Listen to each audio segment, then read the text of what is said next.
All right, we're going to bring this meeting back to order. All right, good evening, everybody. Welcome to the Queen Anne's County Commissioners meeting. This is a public meeting that is being aired live on our local cable television station, QACTV 7. These media broadcasts provide county citizens an opportunity to watch and review our scheduled public meetings. In addition to our live audience this evening, we are providing remote options for citizens to watch and participate in county commissioner meetings. Citizens may watch our meeting live on our website at qac.org/live or on our public access governmental television channel provided by Breezeline Cable Services. Citizens may also participate by joining the live Zoom meeting by going to qac.org/public comment, and citizens may also email comments to publiccomment@qac.org. All comments received will be summarized during the present public comment period on tonight's agenda. We acknowledge everyone's participation, and by attending, you acknowledge that this session is both recorded and aired. Present public comment will be taken and is limited to 3 minutes per person. If you do care to speak, please sign up at the information table in the lobby. Comments longer than 3 minutes can be submitted in writing for the Commissioner's review.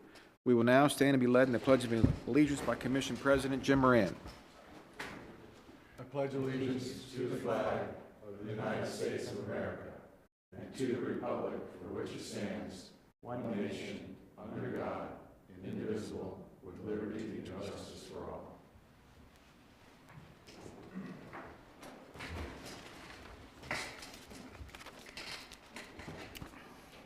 Okay, that brings us to the approval of the agenda and the minutes for this evening. So the agenda for today's meeting, May the 26th, along with the regular session minutes, the closed session minutes, and the Sanitary Commission minutes from May the 12th have been circulated for review. We also circulated the minutes from the FY27 budget informational sessions last week on May 18th, 19th, and 20th. Any additions or corrections to any of the minutes or the agenda? motion to add one agenda item on tonight's agenda. Okay. Second. All those in favor? Aye. Motion to approve tonight's agenda as amended and all minutes as submitted. Second. All those in favor? Aye. Closed session. Okay, thank you, Commissioner. So we just had a closed session under the General Provisions Article, Section 305B8, to discuss potential litigation, and under Section 3305B1 to discuss boards and commissions. And I believe we do have one appointment to make for boards and commissions. So we received a letter from our Board of License Commissioners, our Liquor Board, and they voted unanimously to support the reappointment of Gene Ransom. So I move to reappoint Gene Ransom to fill the vacancy on the Board of License Commissioners, our Liquor Board, and also reappoint him as the Chairman of the Board. This term will expire on June 30th of 2030. Second. We have a motion and a second. Any discussion on this topic? Seeing none, all those in favor signify by saying aye. Aye. Opposed? So moved. All right, thank you, Commissioners. So next we have press and public comment. So this is the general press and public comment period. We have a number of hearings tonight, so I don't know if anybody signed up We for have the no one general. that's signed up. Would anybody like to speak? Seeing none, we'll close press and public comment. Okay, Commissioners, we can go into the legislation portion of tonight's agenda. So that would be tab 7. So under tab 7, item 1, pages 1 through 2, we have the comprehensive water and sewer plan, public hearing for the Marling Farms and Dominion Sewer Service Area designation. So, Mr. Thompson, this is a map amendment to include the Marling Farms and Dominion Sewer Service Area map in the comprehensive water and sewer plan. This is a area of public health concern. It's been designated such since 1984, and this map amendment is required in order for the Public Works staff to pursue a public health exemption from the Smart Growth Coordinating Committee for an extension of public sewer outside of a growth area. Mr. Thompson? Ready?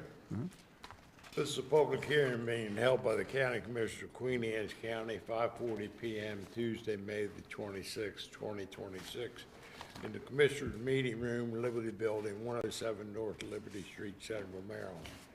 The purpose of the hearing is to consider amending the Queen Anne's County 2011 Comprehensive Water and Sewage Plan.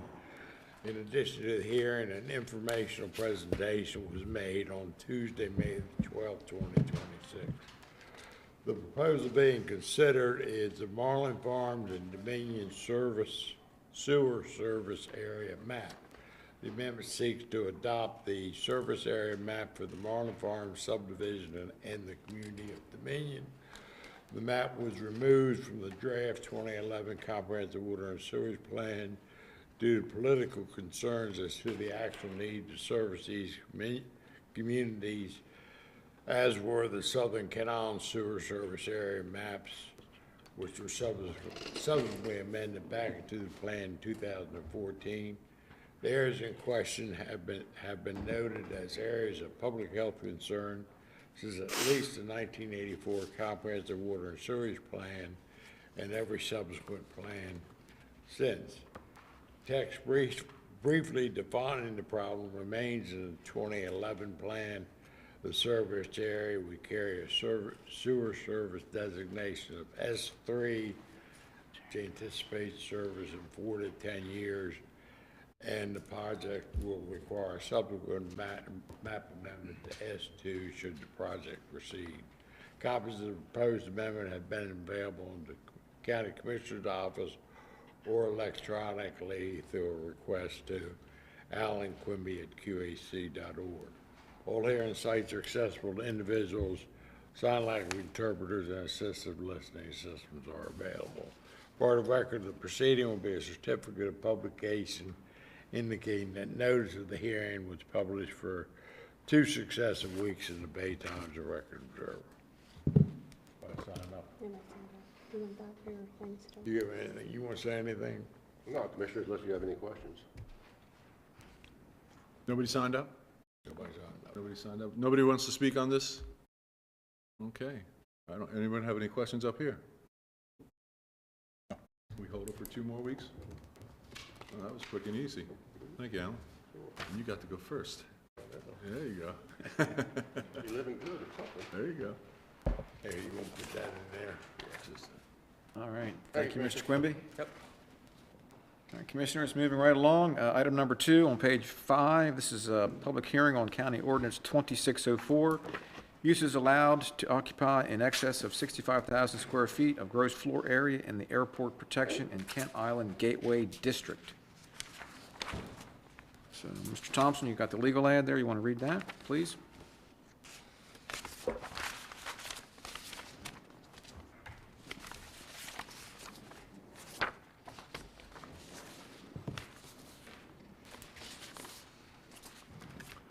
All right.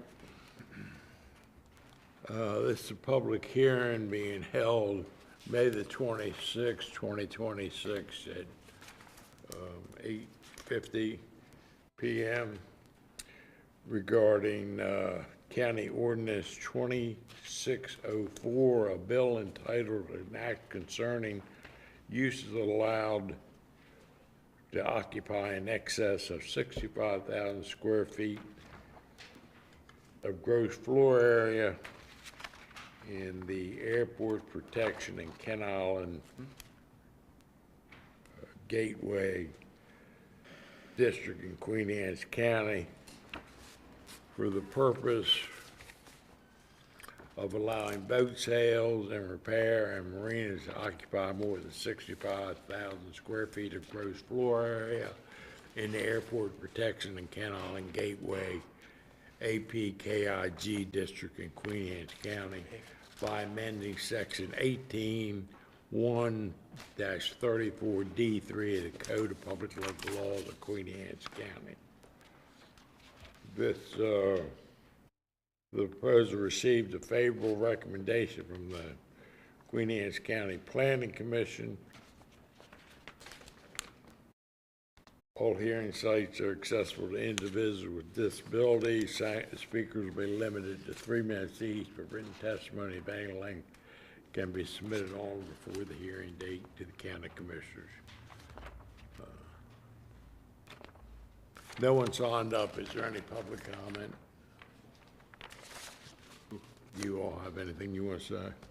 I don't have anything specific to say in the amendment, but I just want to introduce you to Mary Ellen, our senior planner. She's been on with us since June, but this is her first time in front of the board, so I wanted to have her introduced, but I don't think you probably, do you have anything in addition to? No, unless you have any questions. Thank you. Welcome. You want to vote on it? You'll leave it open. For 2 more? Okay. All right, we'll leave it open for 2 more weeks. Thank you.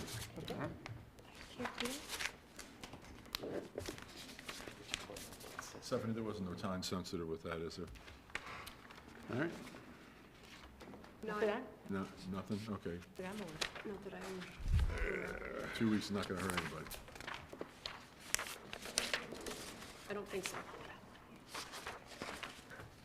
Ready? So we leave, yep, our Well, item, Well, y'all hold on, finished? I'm sorry, hold on.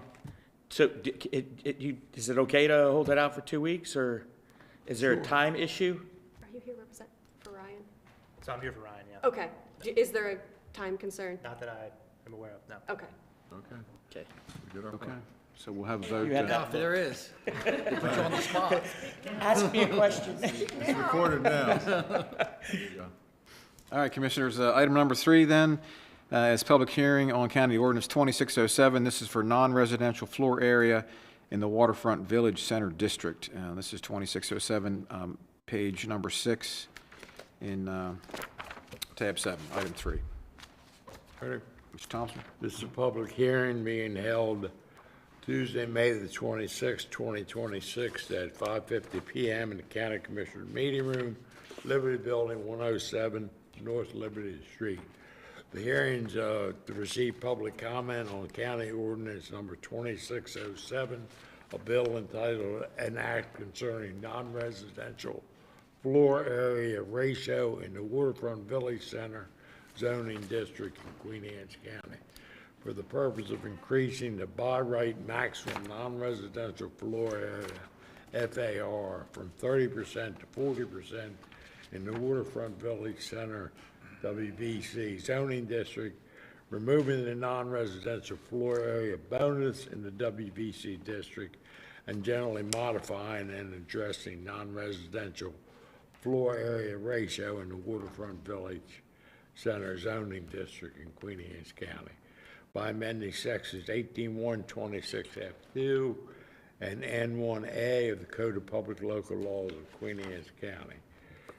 The proposed ordinance received a favorable recommendation from the Queen Anne's County Planning Commission. Copies of the ordinance have been available at the County Commissioner's office and at the county website. Speakers will be limited to 3 minutes each. Written testimony of any length can be submitted on or before the hearing date to the County Commissioner's office, 107 North Liberty Street, Centerville. All hearing sites are accessible to individuals with disabilities. Sign language interpreters and assistive listening systems are available. Part of the record of this proceeding will be a certificate of publication indicating that notice of the hearing was published for 2 successive weeks in the Bay Times Record Observer, as well as the recommendation of the Queen Anne's County Planning Commission. No one signed up. Are there any public comments with respect to County Ordinance 2607? Real quick, just want to ask a question. So we're going through via the moratorium, we're changing, obviously, commercial apartments are no longer going to be commercial apartments. Will that automatically, if these were to pass through, will that language update automatically that they would be non-conforming at that point? Or how would that work if they're called commercial apartments, but they won't exist they'll be residential, they won't be considered commercial any longer? So they still would be applied in the same manner Okay, as the commercial apartments stand now in the code. right, okay. Yes. All right. Any other questions? For the public, you should have done this on the other one, but for the public watching, what is this, the nuts and bolts of this amendment? The nuts and bolts would be for changing the FAR to, from 30, from, excuse me, 30 to 40? 30% to 40%. Which means what to the general public? So the floor area ratio is a sum of all floors, including basements and upper floors, divided by the total floor area. So that is, bless you. So what that means, that regulates the floor, the building size on a lot. So by increasing the floor area ratio, the building mass, so to speak, can be larger on a building site. But also the other regulations, the design criteria, parking regulations, and the other design guidelines, critical area stormwater requirements would still prevail on this site. Okay. Alrighty. Yeah, right. Were you looking for a specific project? Well, no, I was looking for how that 30 to 40 relates to the public. Okay. That's all. And if I also may, for the public as well, there are other, this is also consistent with many other commercial zoning districts, if I may, on the town center, urban commercial, suburban industrial, light industrial, Graysonville neighborhood commercial, suburban industrial, and the airport protection Kent Island Gateway And those districts are all also have 40%. Yeah, they're all at 40%, so Yes, we're sir. just bringing this up to what everything else is. Yes. Great, thank you, You're welcome. appreciate it. We're gonna hold that for 2 weeks. Okay, 2 weeks. Moving on. All right, Commissioners, item 4 on page 7, this is public hearing on County Ordinance 2608. This is for commercial apartments in the Waterfront Village Center zoning district. And the objective here is to add additional provisions to allow commercial apartments within that district to locate the commercial apartment dwelling on any same floor, including the first floor. So not necessarily the top floor, it can be any floor. Planning Commission also sent a favorable report to the Commissioners on this amendment. So, Mr. Thompson? Thank you. This is a public hearing being held by the County Commission of Queen Anne's County, Tuesday, May the 26th, 2026 at 5:55 PM in the County Commissioner Meeting Room, Liberty Building, 107 North Liberty Street, Centerville, Maryland. Hearings to receive public comment on proposed County Ordinance 2608, an act concerning commercial apartments in the Waterfront Village Center WVC zoning district in Queen Anne's County for the purpose of allowing commercial apartments on any floor, including the first floor in the Waterfront Village Center zoning district, and providing such commercial apartments shall be located on the same floor by amending section 18-126F 4 of the Code of Public Local Laws of Queen Anne's County. The proposed ordinance received a favorable recommendation from the Queen Anne's County Planning Commission at their April 9, 2026 meeting. Copies of the proposed ordinance have been available at the County Commissioner's office and on the county website. Speakers will be limited to 3 minutes each. Written testimony of any length can be submitted on or before the hearing date to the County Commissioners, 107 North Liberty Street, Centerville. All hearing sites are accessible to individuals with disability. Sign language interpreters and assistive listening systems are available. For the record of the proceeding will be a certificate of publication indicating that notice of the hearing was published for 2 successive weeks in the Bay Times Record Observer, as well as the recommendation of the Queen Anne's County Planning Commission. No one signed up for this either. Is there anybody have any public comment with respect to the County Ordinance 2608? I'll take a stab at this one for the public.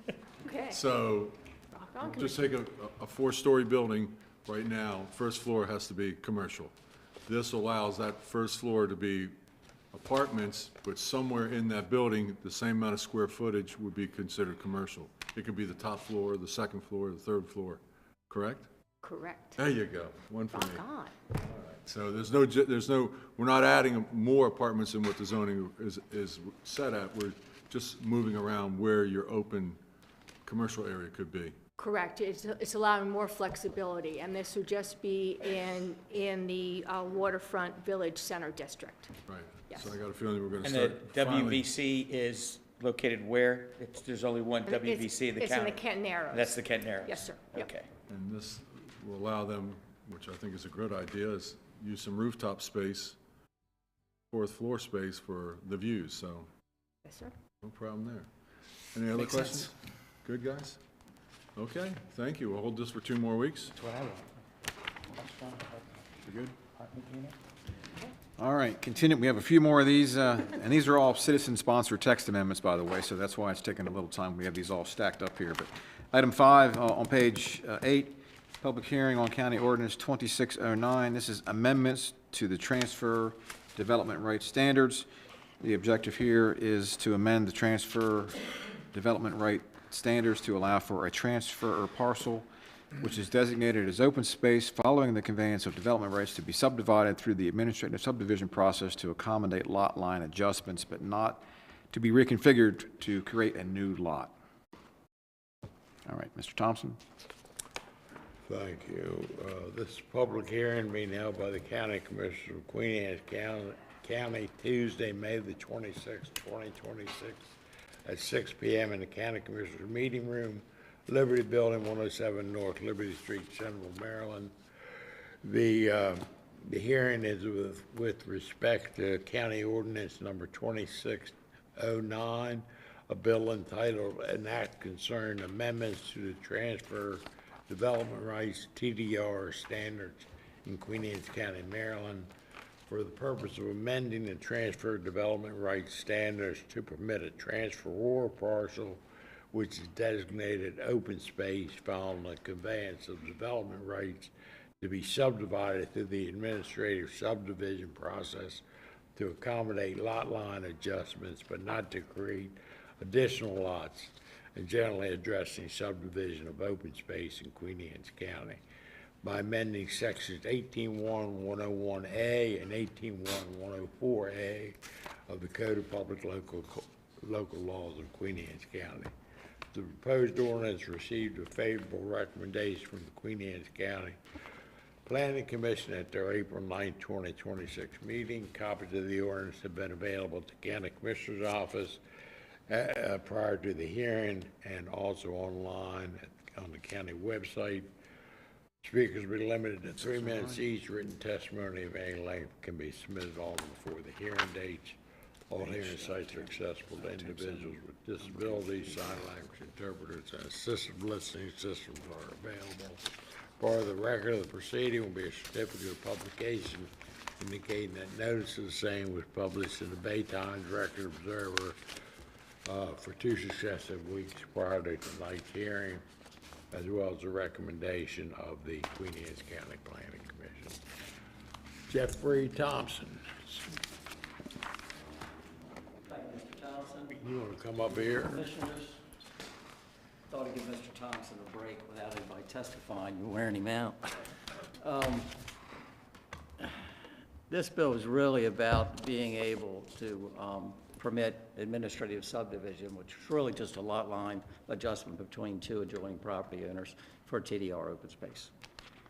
Important to note, there can be no reconfiguration of the open space, no additional lots, no change of the restrictions applicable. The only thing we're asking is to be able to change ownership. When you look at the map of the restricted lands that was attached by Ms. Jones on the staff report that went to the Planning Commission, nothing changes. It remains exactly the same.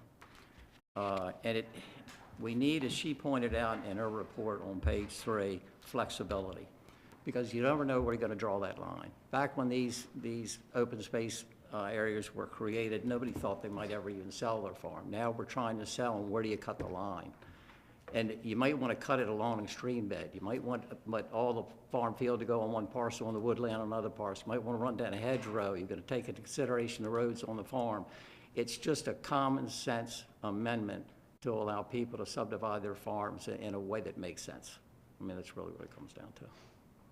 I really came up thinking you might have some questions, but that's really it in a nutshell.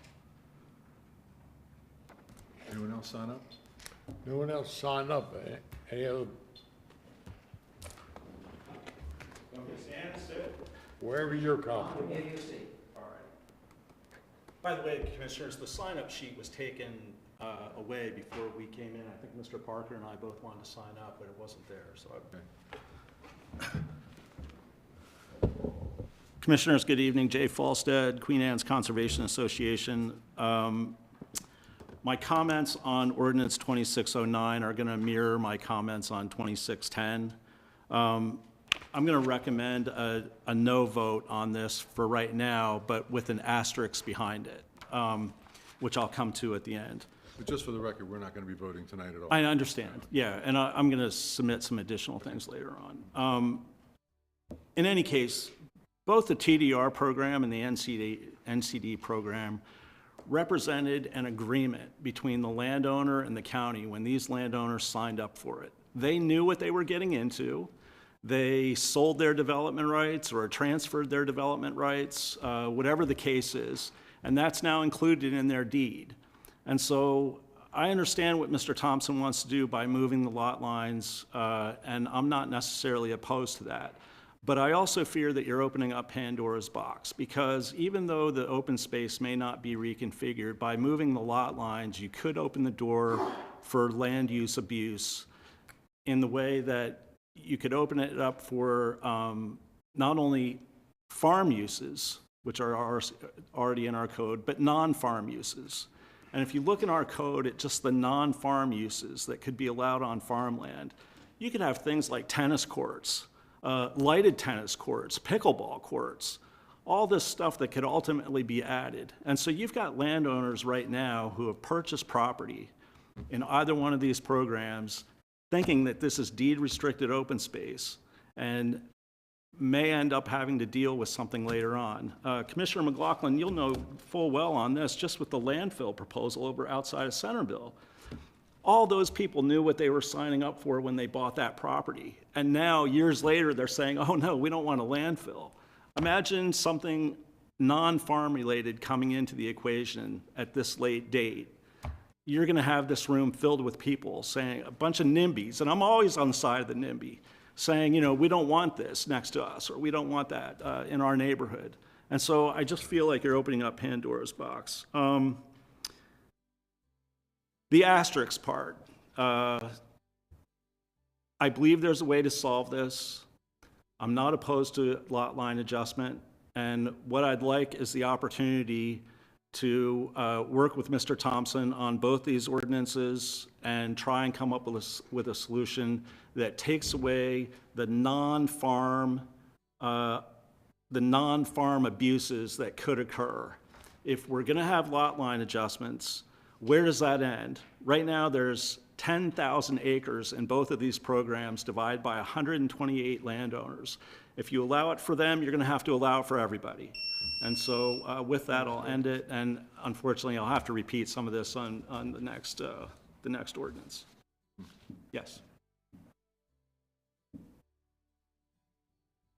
You want to come back up, Jeff? Well, you've got Ms. Joseph, so she can ask him much of what he had to say, but you've got the same restrictions on the land before and after. So the microphone can't hear you. Get the chair so the mic gets you. They can't hear you on TV.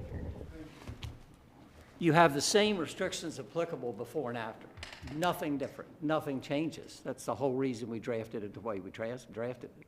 Whatever you can do now, you can do after. Whatever you can't do now, you can't do after. Just that period. It's just that simple. All we're changing ownership. We're drawing a line. Both sides of the line in the open space are subject to the same covenants. There's no change. Stephanie? Yes. So. I mean, I'm listening, what I heard from Mr. Falstad is the uses, and that is somewhat concerning. Is there? So there's no change in the use that can be put on open space. There's no what? There's no change from when going through an admin process. If the text amendment was to succeed, there would be no change on the uses that would be permitted within that open space. So any acreage that is in open space is restricted to only the uses listed in 18-1-12, which is. But does that -12 have pickleball courts and lights and? It has recreational uses, but that's something if they essentially wanted to do now, that they could. It also includes shooting clubs. It includes all your standard farm accessory dwelling units. Goes on to talk about also your mines up to 5 acres. So there are uses that are not considered, your traditional farming uses, but they are included in that language where it does allow that use within the open space. So basically, all you're suggesting is that you kind of drill down into this and perhaps maybe eliminate some of those non-farm uses. What I'm suggesting is this. I understand what Mr. Thompson's dilemma is. He mentioned a geologic feature on his land. That makes perfect sense to me because there might be a strip of land that is unusable for a farmer or whatever. And so I understand the need, the desire to move the lot line. All I'm suggesting is in circumstances where you're gonna move the lot line, that some of those other uses of which Stephanie's mentioning, along with a whole long list of others which aren't mentioned, should be taken off the table. Because these landowners made an agreement with the county. The agreement's there. We get that. So let's just try and tighten things up so that there's no abuse. And they're not changing the agreement. That's the whole point. We're not trying to change the agreement at all. Well, then you And shouldn't have a problem with the if you want to change the uses that are permitted in the open space, you should do it for everybody. I mean, if it's that important, if you don't want it when I cut the line, why would you want it now? If you weren't going to allow the subdivision, they could do it now. I'm just cutting the line. No greater use, no lesser use, exact same use. So if you really want to change the uses in the open space, then do it. But do it for everybody. I don't see why you would isolate on the subdivided piece. And would it apply to both pieces subdivided, or does the person that keeps half of the open space that say he can still do what he could always do, it's only the person that was granted that it doesn't make any sense. So Stephanie, this will be open for 2 weeks. Could you bring back, has this ever happened where one of these uses has actually come to fruition on one of these particular spaces? Just in general, In general, for the entire yeah, for the open whole, space yeah, in the yeah, county. yeah, just curious to see. The if- non-farm uses, like Correct, consumer yeah. use. Yeah. Yeah, could you bring that back? Yes. That's all I had. All right. Is there any other public comment with respect to County Ordinance 2609? I feel like we're gonna get the same comments. It's gonna be like Groundhog Day on the next one, right? Well, with this, like I said, we're gonna leave it open for 2 weeks. You're gonna look that up for us, and if you guys wouldn't mind talking to each other within the next 2 weeks. No, and I'd he be sure- actually did call me, and I suggested he talk to Stephanie and Amy, because I just don't see, and I still don't see, Right. you know, why special conditions would go before act. But you make a good point, and I don't disagree with that, is that maybe some of these uses should not be permitted, because the whole point of you move in somewhere and you think this is what you got for life, and then you turn around. And I that- get that. and that So- may be so- and that And may that's be what I'd so. like to see, is how often does that happen, to where, is it a problem, is it not a problem, is it something we should look at? Well, there's one that struck me, which you said 5-acre mining. But Yeah, that's so there there's- now, so that's yeah. how they did up there in Price. The solar, 5 at a time, Oh, boy. But it's maxed at the 5 acres, if I remember. Yeah. until you go to a major. But Right. But I don't know that you could do a major in. No, you cannot do a You cannot do a major major in on the, open on. space. On the open space, restricted, okay. on deed restricted zone.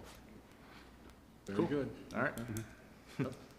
Since we're both gonna be speaking on the next one. You had somebody else So to actually, speak, right? so this is actually a first too, by the way, because we've never had two commenters that's sitting But at you the had a same third- table together. You had another comment. We have somebody else? Could I get you guys something to drink while you're here? He's on the next one. This is Barry Parker. But it might help if I comment on this one as well. I'm Willard Parker. There you go. Thank you. Are you ready to start? Well, do you want to comment on the 2610, or you want to comment? 2609. It's going to be the same thing, addresses the same issue and concerns that have been raised. You want to put it on 2609, his testimony? It's up to you all. Yeah, And we let's- can re-adopt it for 2610. Yes. maybe.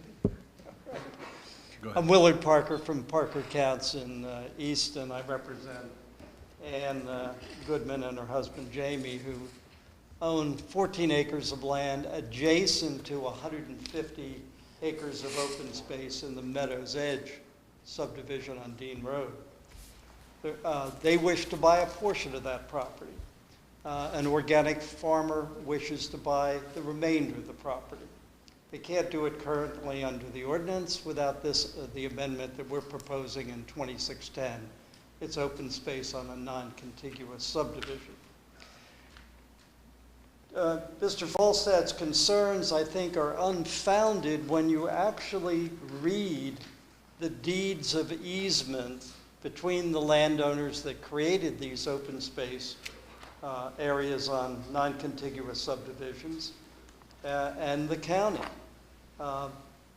Passive recreational uses are permitted, such as arboretums, hiking, nature areas, wildlife sanctuaries, public and private parks, garden plots, beaches. Surface mining is not listed here in the document. And the document says where there's conflicts between the ordinance and the document, the deed of easement that's a perpetual easement on the land, the stricter document applies.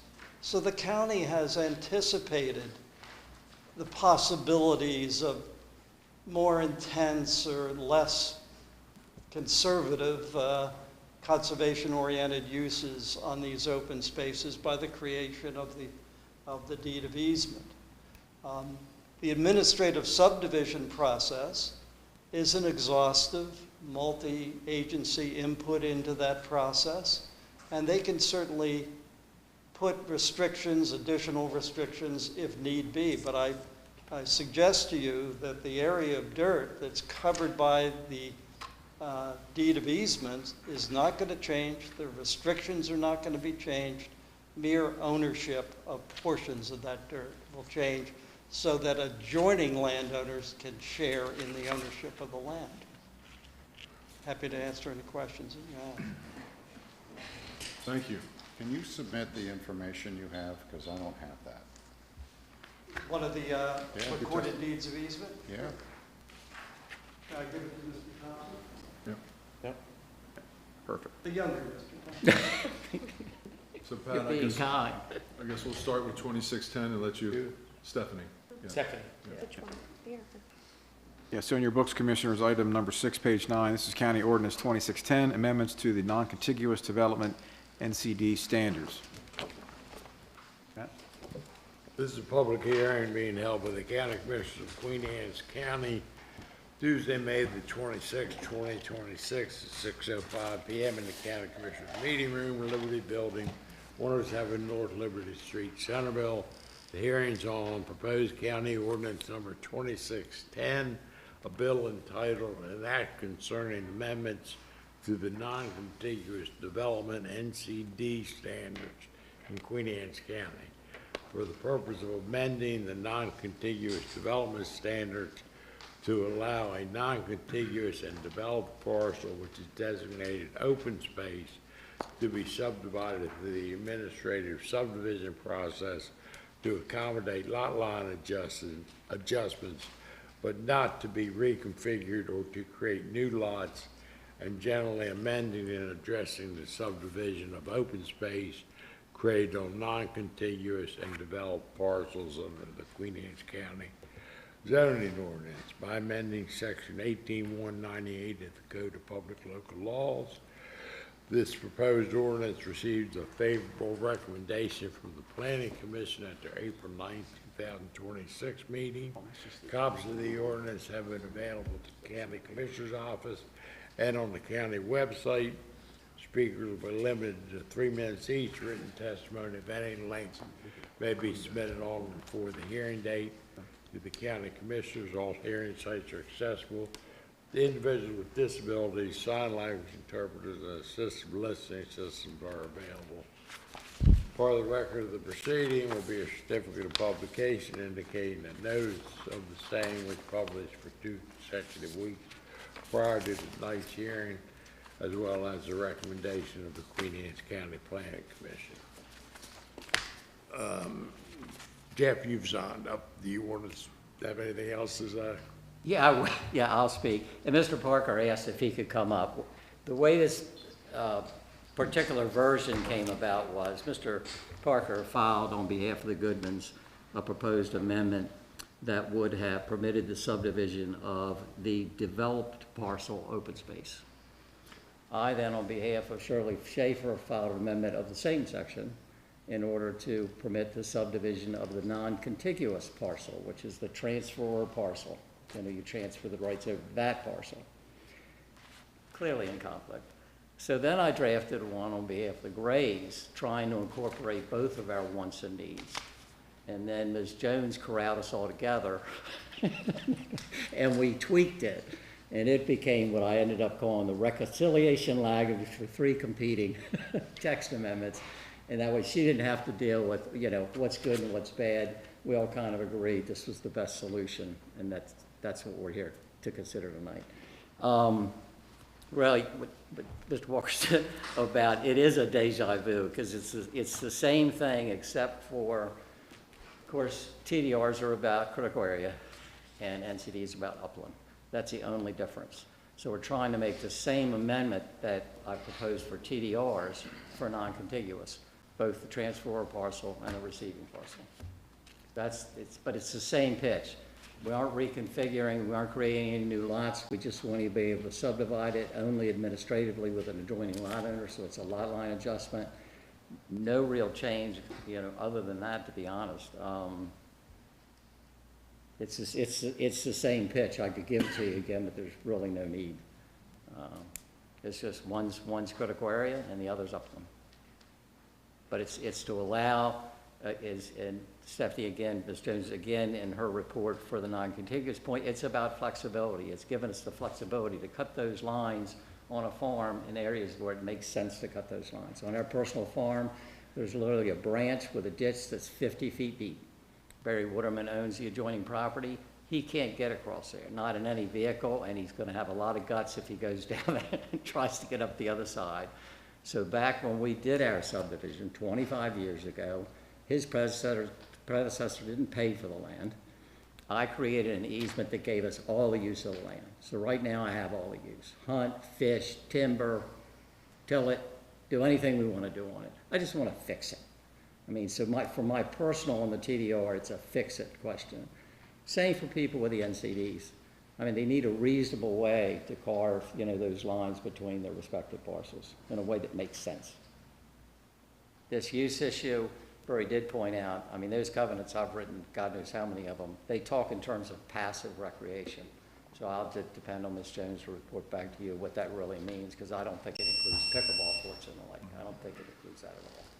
So, well, whatever it is, it's allowed now. If you want to address it, you ought to address it in total, not piecemeal as a result of this legislation. This legislation is doing nothing but allowing person A to buy from person B, and he's got the same rights, responsibilities, and obligations as the original person that coveted the property. It's just, we're not asking to change anything other than ownership. So when you look at those maps over what's eased in this county, nothing changes. The restrictions don't change. You can't move the lines. It is what it is, and other than you're allowing 2 adjoining property owners to transfer parcels back and forth. Did you want to comment on? I only, thank you. I only want to say to complete the record on this public hearing on 2610, if you can incorporate my comments on 2609, I'm happy with that. You got it. Maybe you want to sit down. Yep. I'll just reiterate some of the comments that I made earlier without going through the full pitch. I'm opposed to it. I believe it does open up Pandora's box. There's 128 landowners between those 2 programs. If we allow it here, we're going to have to allow it for everybody, and maybe that's okay. But what's the end game of this? Are we going to allow landowners that enrolled in these 2 programs to just routinely change their lot lines? I mean, is this something that it was already agreed to by the county? Mr. Thompson wants to renegotiate those terms. A few years from now, are we going to renegotiate it again? Like, what's the ultimate end game here? So I think there's some unintended consequences here that I hope we can try and figure out. Yeah, I'm glad that you'll leave the record open, because I think what I'll do is try and draft something up over the next couple days that address both Mr. Thompson and Mr. Parker's comments and submit that for the record. I just have one last comment on that comment. It's not really opening Pandora's box. We're here for a text amendment. I'm asking you to allow all those people. We aren't here about my property, if it's Goodman property. We're just saying it's the right thing to do for everybody. So he suggested it could open it. I'm asking you to allow everybody to do that. That's why I'm here. It's not a Pandora's box issue. We got all this open space out there. Why shouldn't those landowners be, as long as they're not reconfiguring, changing the restrictions applicable to it? What difference does the county have in who owns it? Some of the same restrictions. Nothing changes. Other than And again, ownership. I agree, there are circumstances where those lines could be adjusted. I'm not disagreeing with it. I'm just saying that there needs to be some restrictions so that we're not ultimately creating an abusive practice here. But we're gonna put that on Stephanie's shoulders. And find it, you know, I think we have a good idea of what we don't wanna see. And, you know, with the intent of open space before, and with the changes, we don't wanna see certain things that you wouldn't have seen when you first made the open space, so that's a concern. Did you have one That's what I think. last comment? A very quick comment. What the landowners agreed to and committed themselves to when they signed these deeds of easement for open space was the restrictions on land. They did not enter into some agreement with the county that said, only I can own that property or only one person can own all of it. That wasn't part of it. In fact, some of the deeds of easement actually allow for subdivision, but ordinarily approval is needed to do that. This is the process to gain the approval. So we're not changing any commitment that landowners made with regard to how the land is restricted. Thank you. Well, we're gonna leave it open for 2 weeks. Stephanie's gonna vet this for us and bring it to us, and we'll go from there. Thank you, gentlemen. Just to confirm, you want the same for the TDR and the NCD open Yes, space? please. Correct. You have the numbers for both, okay. Great. Yeah, I suspect the TDR is even more restrictive. Just because you're in the critical area. All right, thank you, gentlemen. Thank you. All right, thank you, everybody. All right, Commissioners, item number 7 on pages 10 through 15, we have public hearing on County Ordinance 2612. This is the Queen Anne's County Forest Conservation Act, Chapter 18.2 of the Code of Public Local Laws. This particular amendment has been prepared by staff. We have a presentation here. This is a fairly comprehensive update, so I'll let Mr. Thompson read the legal ad, and we can do the presentation to advise and inform the board and the public at large. So, Patrick? This is a public hearing being held by the County Commissioner of Queen Anne's County, Tuesday, May 26, 2026, 6:10 p.m. in the County Commissioner Meeting Room, Liberty Building, 107 North Liberty Street, Centerville, Maryland. With respect to proposed County Ordinance 2612, a bill entitled An Act Concerning the Queen Anne's County Forest Conservation Act, Chapter 18.2 of the Code of Public Local Laws, for the purpose of repealing and replacing Chapter 18.2 of the Code of Public Local Laws of Queen Anne's County, the Queen Anne's County Forest Conservation Act, bringing the Forest Conservation Act into compliance with Senate Bill 526 and House Bill 1511, which articulate numerous changes to the Maryland Natural Resources Title V, Forests and Parks, Subtitle 16, Forest Conservation, Section 5-1601 through 5-1612, provided for definition, rules of interpretation, and purpose, provided for application of the provisions, amendments thereto, provided for qualified professional, general requirements, and a declaration of intent, provided for forest stand delineation, forest conservation plans, riparian buffers, and for retention, afforestation, and reforestation, provided for local conservation fund, fee in lieu, and payments by credits into an approved forest mitigation bank, provided for native tree species, financial security, protective agreements, and standards for protection of trees, providing for variances, inspections, and commercial timber harvests, providing for violation penalties, and generally addressing, regulating, and protecting forest resources in Queen Anne's County by repealing and replacing Chapter 18.2 of the Code of Public Local Laws of Queen Anne's County. The copies of the ordinance have been available to County Commissioner's Office, 107 North Liberty Street, Centerville, Maryland, during regular business hours and on the county website. Speakers were limited to 3 minutes each. Written testimony of any length but could be submitted on before the hearing date to the county commissioners. All hearing sites are accessible to individuals with disabilities. Sign language interpreters and assistive listening systems are available.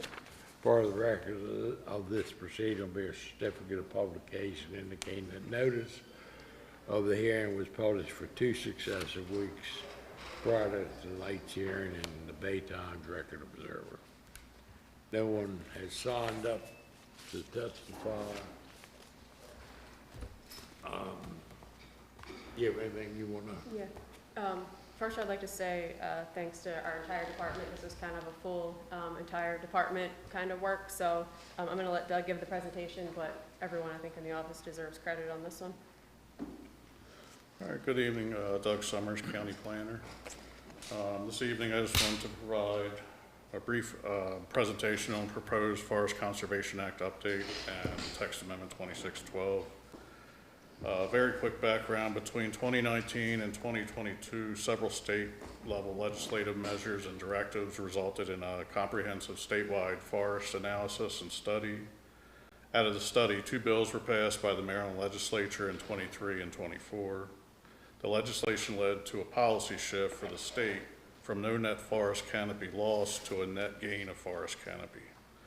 These goals are to be met through a combination of initiatives that include strengthening of the Forest Conservation Act and several other forest-oriented programs monitored at the state level.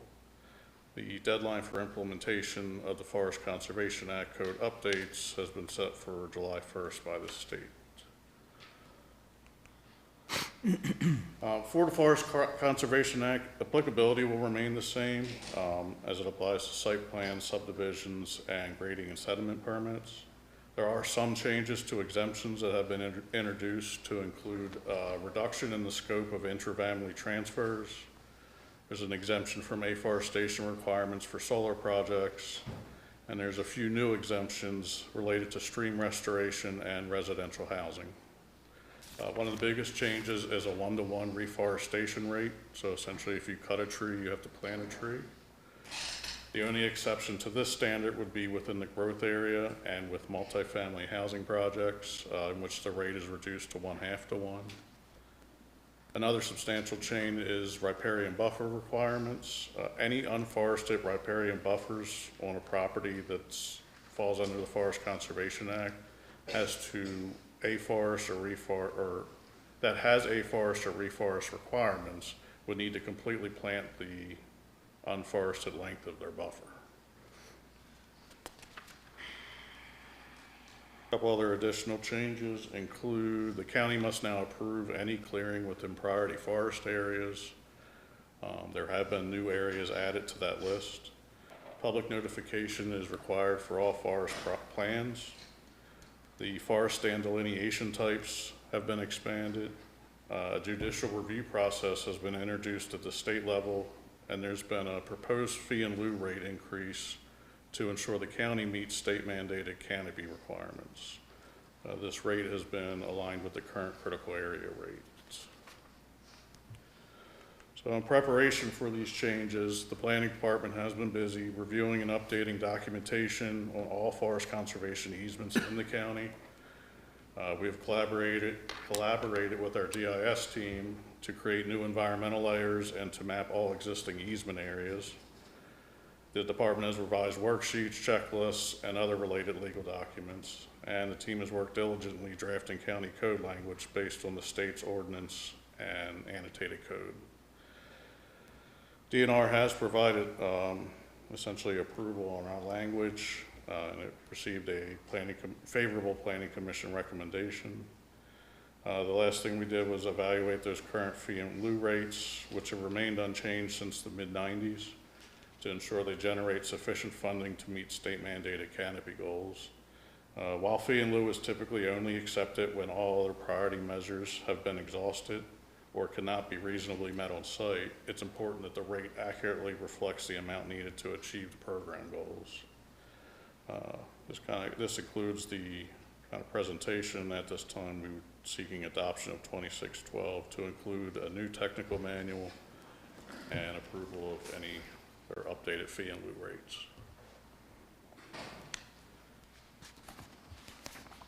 Are there any public comments? Anybody have any public comment with respect to County Ordinance 2612? Okay, any questions? Great work on this. All righty. And We'll I hold it can- open for I 2 can weeks. note, we are the first probably on the shore to get this moving, so that's also, I think, a thing that should be mentioned. Well done, very good. Yeah, very good. We typically.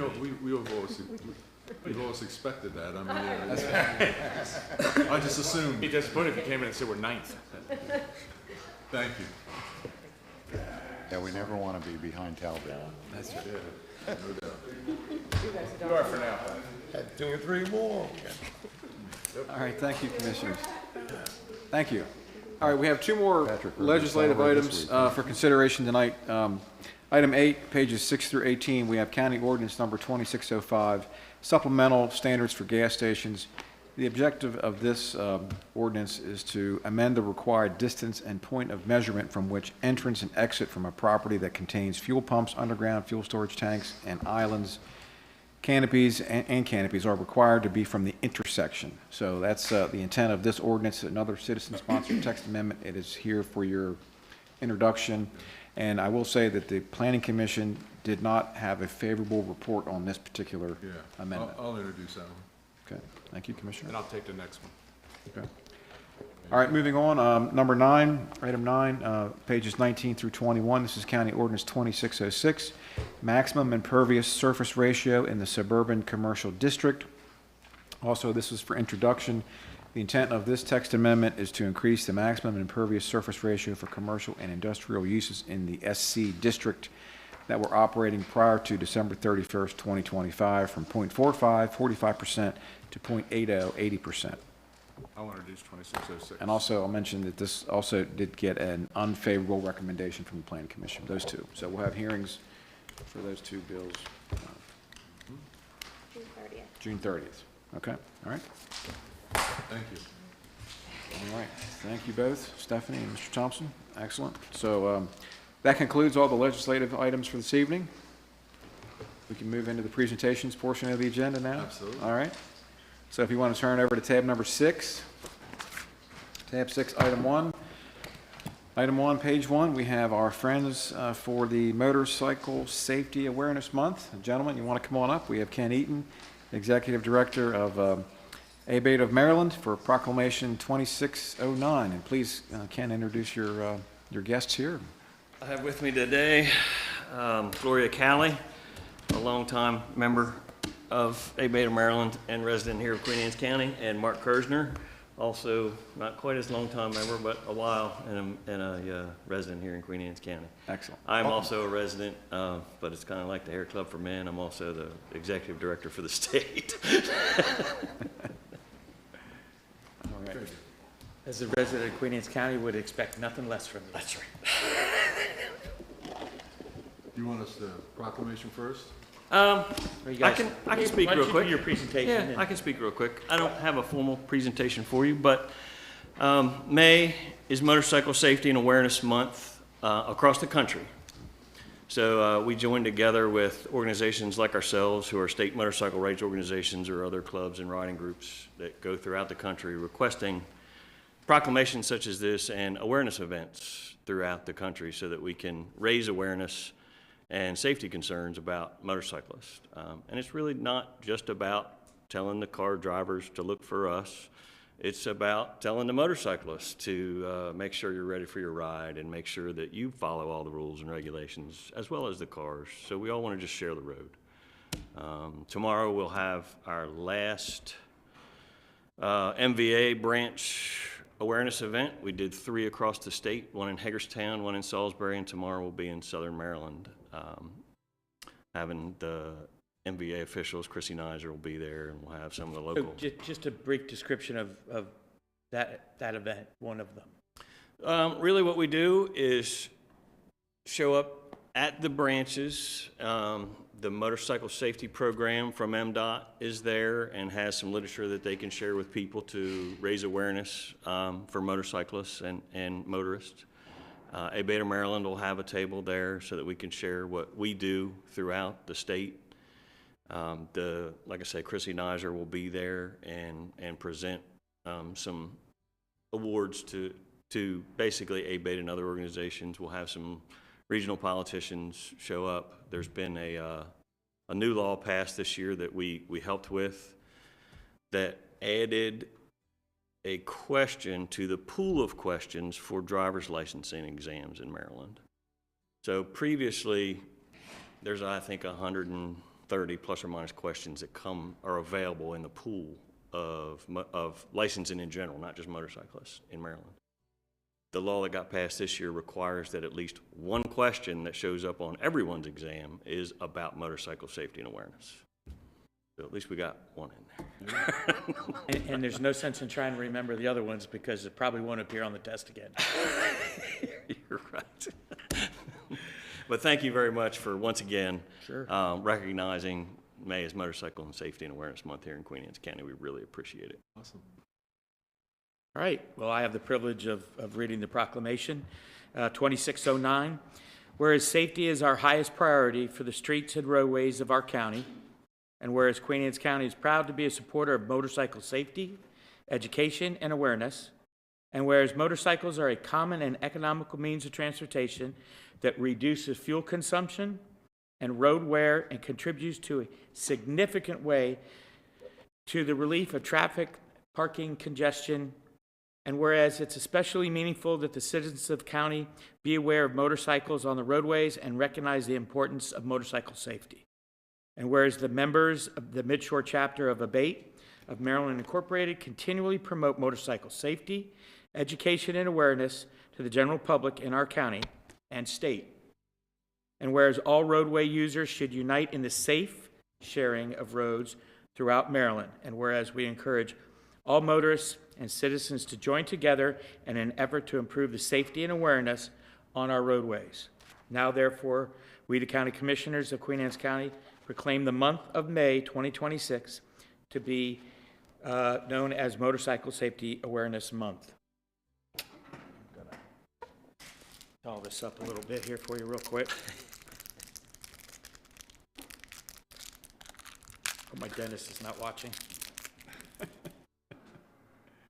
This just kind of helps secure it in your folder. I think it's important. You know, you get this warm weather, you're going to see more riders out there, and unfortunately you have situations where somebody made a bad decision one way or another and somebody gets hurt. So somebody who used to ride, I appreciate your efforts statewide. Here you go. Thank you. All right. And my normal PSA, do not put your grass clippings in the roadway. Oh, my God. It's against Queen Anne's Thank County you. law. I just rode through some on Whitewater. Did you? I yell at my neighbor all the time, and he goes back out and puts them up. We don't get many motorcycles down the road, but it's And important. listen, People don't even realize you it. want your cuttings to go back on your grass anyway. Yeah. It's healthier for the grass. Yeah, I've stopped probably just in the last 2 weeks, 3 or 4 times, telling people, you know, it's against the law, you know. So. We can, give me their address. I can send them a letter. Thank you very much, you guys, for your efforts. Thank you. Yep. Have fun, be careful out there. Thank you. Okay, Commissioners, our next presentation is from Katie Dilley, Midshore Behavioral Health. She's the CEO. Sarah Fagan, Midshore Behavioral Health. She's the BHC. That's our update. I believe we have, yeah, here it's up on the screen, presentation. It's also in your books on pages 2 through 36, tab 6, item 2. Oh, we can click. Okay, So great. come on up. Even better. That's Welcome even back. better. Hello, yeah. Good evening. Good evening. Thank you for having us. Hello. As you said, my name is Katie Dilley. I have the pleasure of serving as the Chief Executive Officer at Midshore Behavioral Health, and I'm joined this evening by Sarah Fagan. Hi, everybody. Sarah Fagan, Behavioral Health Coordinator, Child, Adolescent, Young Adult Population. So we have presented a very involved PowerPoint this evening. We will move through it swiftly. So, and if you have questions along the way, we're happy to take them. We just appreciate the opportunity to be here. This is our annual presentation. I'm excited that we could get on the calendar for the month of May, given that it is Mental Health Awareness Month, this is the 77th year of Mental Health Awareness Month. So it's really an honor to be here during this time to give you our annual update and also ask for your support with our letter of agreement to continue to serve as your core service agency in the coming year. So just a little bit about our organization. I'm actually going to kind of move through these quickly. One of our newer installments into our sort of organizational infrastructure is really identifying our core values. So just in the last couple of years, we worked with our board of directors to enhance not only our mission and vision, but to identify integrity, collaboration, progressive leadership, and advocacy as our 4 real pillars of our organizational values. This year, I wanted to include just a snapshot. Sometimes folks get a little confused in terms of what exactly Mid-Shore Behavioral Health does and where we fit in the system of care. We are not a direct service provider. We are a regional organization that oversees the providers in the network of care of mental health and substance use services. We have the pleasure of receiving oversight and guidance from the Maryland Department of Health, the Behavioral Health Administration, and we also work very closely in collaboration with all 5 of our health departments in the region to procure and oversee that system of care. So we thought it'd be helpful to bring that image to you all just to give a little bit more context to kind of where we fit into the system of care. Annually, we have grown fairly significantly over the years with the amount of funding that we procure and oversee that comes through our organization and comes back out into the community. So we have, this past year, we are right around close to $26 million in grant funds, both a combination of state and federal dollars, that we are responsible for overseeing and monitoring that comes into the community of care. So the services that are supported by those grant dollars, this is a nice snapshot. There are several that we oversee. We've tried to break it out to be a little bit more kind of easy to digest. So just some pockets of overarching services that we manage are the crisis and wellness and recovery services in the region. We have funding that's specific for our adults and our aging population. We have funds that support our specialty populations, for example, individuals that require interpretation to receive behavioral health services. We procure those dollars to clinicians in the region that can provide that service. We also are the regional core service, in addition to being the core service agency, the continuum of care. So we oversee funding for homeless services for all 5 counties. And we manage the roundtable on homelessness. So we do receive funds from the Department of Housing and Community Development, as well as the Housing and Urban Development federal organization. We have expanded significantly in the last few years our funds to support our child and adolescent and young adult population. And then one sort of niche program that Mid-Shore Behavioral Health does have, and most of the local authorities in the state do not, is we have a specialized forensic mental health program where we work with individuals that are involved in the criminal justice system that have behavioral health needs. And some of these services are not just 5 counties. We do procure and oversee all 9 counties of some funding. For example, our state opioid response dollars, we oversee that for all 9 counties on the shore, as well as funding for our crisis response system and those program services. So that's a little bit unique. And we do closely work with all 9 counties to make sure that those services are doing what they're supposed to in the communities. but we are the primary responsible entity to oversee them. A lot of opportunities to get involved for those of you here in the room and those of you watching online. We have several spaces to convene our providers, as well as community members and individuals with lived experience. Our work groups are something that we're very known for. We've added several over the years that really kind of are specific to a population or a need. A couple of newer groups that we've brought into the fold recently is we have a group specifically for our autism providers and autism resources, and a group that is on the horizon for the coming year is we will be establishing a veterans work group as well.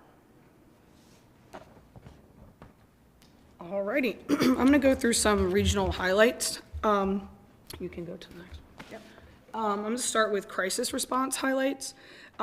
Eastern Shore Crisis Operations Center, they provide frontline crisis support for 9 counties.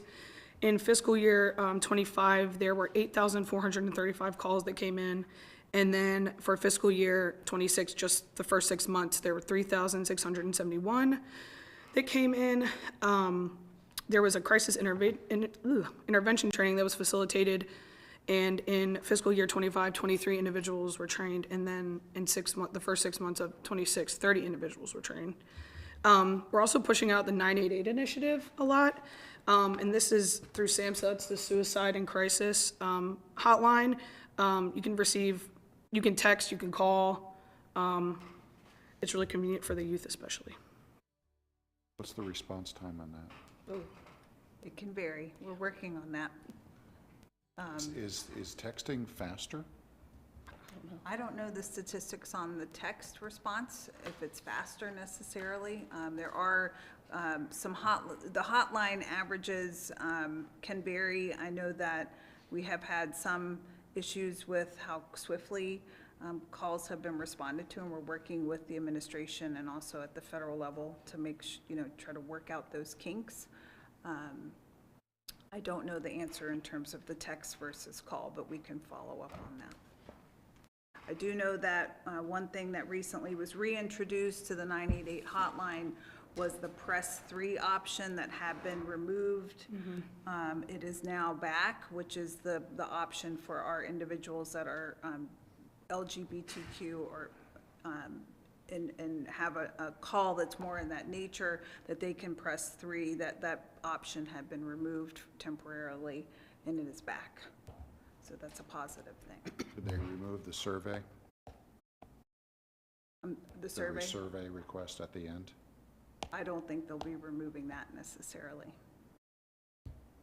But that is, 988 is something that is governed primarily from our federal partners, and then we are at the local level work with hotlines that are the provider of that service. So we have 2 providers on the shore. Our primary hotline on the shore is Life Crisis, based out of Salisbury, and then affiliated Sante Group manages the backup 988 lines for the shore.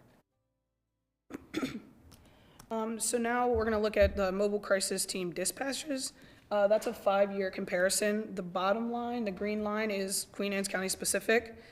Fiscal year 25, there were 70 dispatches, and so far for fiscal year 26, there have been 60. And then there's also the mobile response and stabilization services, which is a little different from the regular, if you just call a regular crisis number. So this team is approximately 8 weeks in duration. They provide intensive services to children, adolescents, and their support networks. And this is available in 6 of the Eastern Shore counties. And we recently have applied for it to be in all of the counties. There's some grant dollars, yes.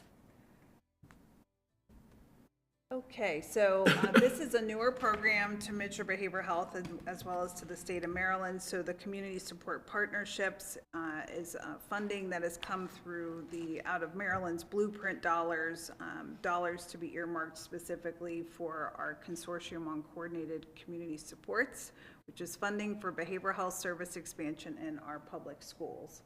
So Queen Anne's County has benefited significantly from these dollars. We've been able to grow your provider network substantially that's serving your youth in the schools. And I have to say, Rachel Stoyanov is here. Rachel is our hub liaison. So she is part of a two-person team that is responsible for overseeing and implementing this program. We have a wonderful governing structure to make sure that the services are doing what they have signed up to do, as well as an advisory council, which is comprised of families as well as youth that have lived experience and have received services. So it's just remarkable. We're very pleased that we've been able to secure our grant moving forward this year. So we're swiftly getting ready to be contracting with our provider network. And we do represent all 5 Midshore counties with that funding. I apologize. So what is the 1,025 students in the tier 1 through 3, meaning the severity level? No, those are the individuals that were served. So 1,000 students in Queen Anne's County. Mm-hmm. So they met with counselors? Yep, providers, yes.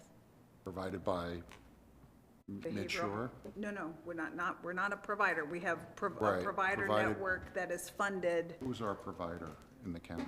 We have multiple. I think there's 9 in Queen Anne's County, 9 different groups serving the county, provider groups.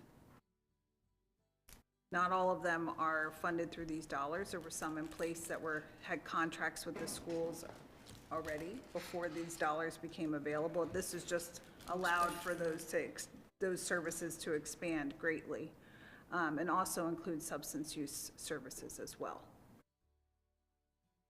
So it's been tremendous to see, So, the impact. So this portion, how long has it been available? I mean, is it? We're going into our 3rd year of services. These dollars had been earmarked in the budget for several years. It took a long time to figure out how to get them pushed out and available into the counties. We were selected as actually a pilot group. So we were one of the first groups in the state to be able to have these funds come into the counties, which was great. So we're a little ahead of the curve with that, which has been wonderful. The challenge is that the need is so great and the funds are somewhat limited in the budget climate. So we have had to do quite a bit of advocacy to preserve this funding, because the last thing we want to do is to see services that are working well go away because of the funding source. So I'm just trying to wrap my head around this. So the 9 different, they're not 9 I different. think there could be more than, I think it might actually be 12 total. I would like to get the So not exact 12 numbers for you. clinicians, but 12. Different provider groups, yes. So it could be 50, 25, or, I mean. He's talking about the number of clinicians. Yeah. Oh, well, I don't know how many clinicians that speaks to, but there are several of the providers can provide services by way of telehealth, so it really opens up a spectrum of a lot of different providers to be available. How many individual clinicians that supports, I would have to look into that. I don't know if we know that off the top of our worries. head. So a lot of the 1,000 students could be weekly, so they have it like a weekly session at the school, am I It understanding? could be, yeah. Yeah, it varies. So Tuesday at 11 o'clock, Sure. that's actually good. It's very good, yeah, and So- so it provides 3 tiers of services, so there's sort of broad tier 1, which is more community and kind of educational and sometimes can involve families, and then as we move to up to tier 3, which is really that one-on-one, more enhanced clinical support. So we have, in several different models of care, evidence-based practices are supported under these dollars and are actually required to be provided to be eligible for the funding. So there's been a lot of investment from the National Center to make sure that what these dollars are supporting are going to very quality providers with refined skills that are expected to be delivered. So tier 3 is More one-on-one, intensive, yes. and it could be virtual or in person. Yeah. Thank you. Yeah, and this is done in very close collaboration with your leadership in the schools. All the providers are vetted through your superintendent and your mental health team, and then we make sure to do all of sort of the ground level monitoring and site visits and ensuring that these providers are actually doing what they've set out to do in their proposals.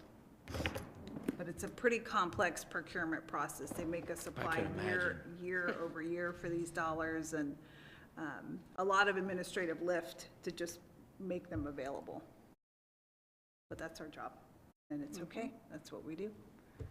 Great. I will say, out of the first group of dollars through the consortium funding, we were able to earmark money to have a formal needs assessment done for the region across the lifespan. So that was wonderful, because those dollars would not be available given the current budget climate.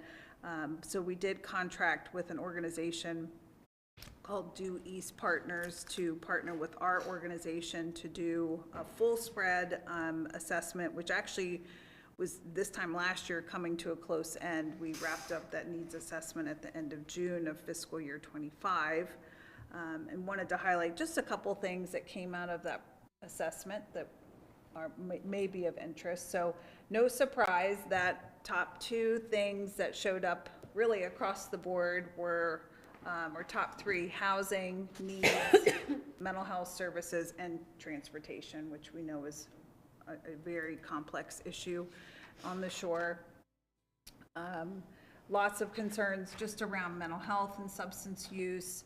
Most counties in the midshore reported concerns around alcohol consumption as a primary substance use concern. So mind you, this is information that was reported by community members. So that voice is so critical to inform our work. So really, you're hearing straight from your community members with these survey results. We pulled out a couple of things specific to behavioral health that came up out of Queen Anne's County residents.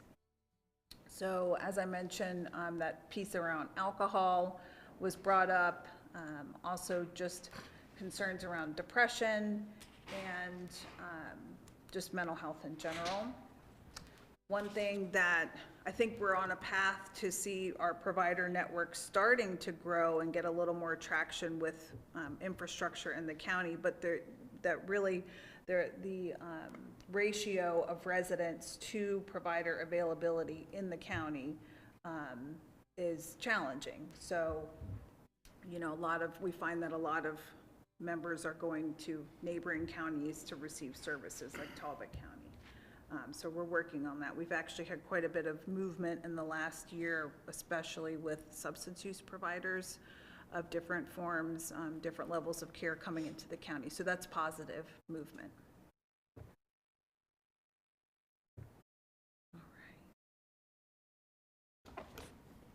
All right, so suicide prevention, we have a Midshore Suicide Coalition, and this is in partnership with Channel Marker. The goal is to provide education and awareness. A few events and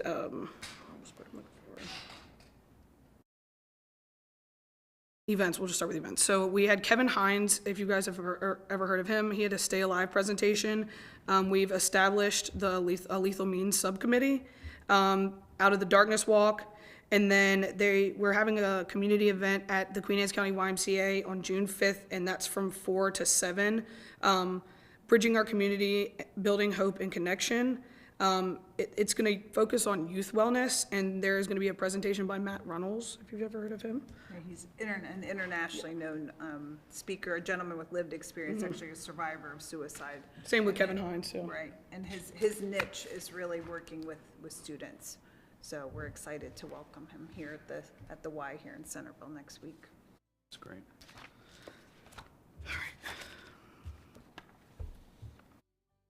And there's some more on suicide prevention. This is in regards to gun safety. During fiscal year 26, Midshore Behavioral Health initiated a firearms safety and awareness campaign. I mentioned earlier crisis intervention training.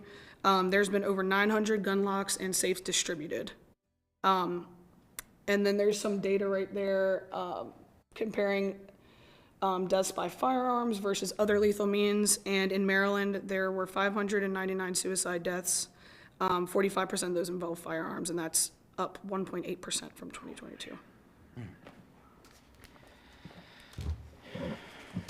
And then Going Purple Together, we host this every year. We switch around the counties, to try to include everybody and make it accessible. This past year, September 27th, it was at the Churchill Park here in Queen Anne's County. There was approximately 40 community resource vendors and 150 attendees. This is a really, really fun event that families and kids are invited to, and it truly, really is fun. It's a great way to bring awareness to this topic.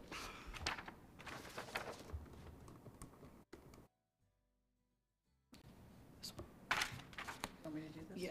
Okay. So the Rural Advancement of Maryland Peers, this is a new program that we just received grant dollars through the Department of Labor to support. This is really highlighting our workforce in our peer support network, getting them trained and certified to be able to get into the behavioral health workforce, since they are recognized for their incredible work, and the training is often cumbersome and expensive. So we have secured these dollars for the next 2 years to hopefully train 15 individuals to become certified peer support specialists, which is great. We are also working closely with the Eastern Shore Area Health Education Center. They also received some dollars through this grant opportunity, so we'll be doing some things in close partnership with them. I'm gonna jump through a couple of these just because I'd like to get to more Queen Anne's County specific highlights. One thing I will share, these are sort of high-level highlights. We've been doing a lot of work with your leadership in the judiciary space here in the county, in partnership with Kent County. We meet monthly. We're looking at doing potentially a pilot diversion project, which we actually just submitted a grant for, hopefully getting funding for that today, that would support individuals that are in a need of mental health support that are in detention to have an alternative location to either complete their sentence time or just have some stabilization during their detention. So fingers crossed, but we've done a lot of great work. I know that Judge Cradaville and Judge Knight were also piloting a project where we are receiving, with the permission of the petitioners, anyone who is filing for an emergency petition for a loved one or a person in their neighborhood or a friend, that we are getting a referral to follow up with that support network to offer our services when someone is in need of that level of emergency petition intervention. So that's a new initiative we started within the last quarter, and it's been very successful.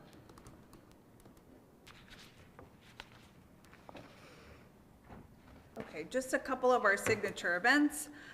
We annually host a sequential intercept model mapping conference. We have done this for the last 14 years. That's looking at how individuals move in and out of the criminal justice system and where we can divert them from incarceration. We just hosted our, I guess it was our 15th annual Across the Lifespan Conference, I want to say. And this year's focus was suicide prevention across the lifespan. And as Sarah mentioned, we are looking forward to our Going Purple event, which of course is coming up in September. Oh, I don't know what just happened. Sorry. This year we had a couple of new signature events that we're folding into our other events that we put on. We're doing Good Samaritan law training in the counties. We just got some funding to do this specifically in the coming year in Caroline County. This year we did it in Talbot. And we have a workforce excellence program that we've started out of our continuum of care leadership that has another class coming up here in Caroline County. We started down in Dorchester, so we're moving that program through the counties. And of course, we love a good visit from our state partners and colleagues, so this is just kind of highlighting a couple of visits we hosted over the last year. We had the leadership of the consortium, which we just touched on, and the National Center for School Mental Health came in August. We had our partners through the Office of Prevention and Promotion, through BHA, visit us at our Across the Lifespan conference. We have strong relationships and partnerships through the Maryland Office of Overdose Response. And that work we've touched on, the Governor's Office for Crime Control and Prevention and Policy. That's something that the state is really putting a lot of attention behind, is just how we're meeting the needs of individuals that get involved in the criminal justice system. Turn it back over to Sarah. So some Queen Anne's County highlights. Already mentioned the Going Purple. Each county has a local care team. I attend Queen Anne's County local care team. Katie is the board president of the Queen Anne's County Local Management Board. Let's see, we work very closely with the Queen Anne's County Local Addictions Authority. Already said that. The forensic mental health team participates in the Queen Anne's County Problem Solving Court. And we just did a volunteer day at Queenstown Landing, which was in Queen Anne's County, which was really fun. We did bingo, karaoke was a hit, veterans group, all sorts of stuff. We try to alternate counties with our volunteer day too, so. Okay, some new initiatives on the horizon. You may have heard that Maryland passed legislation to adopt an assisted outpatient treatment program.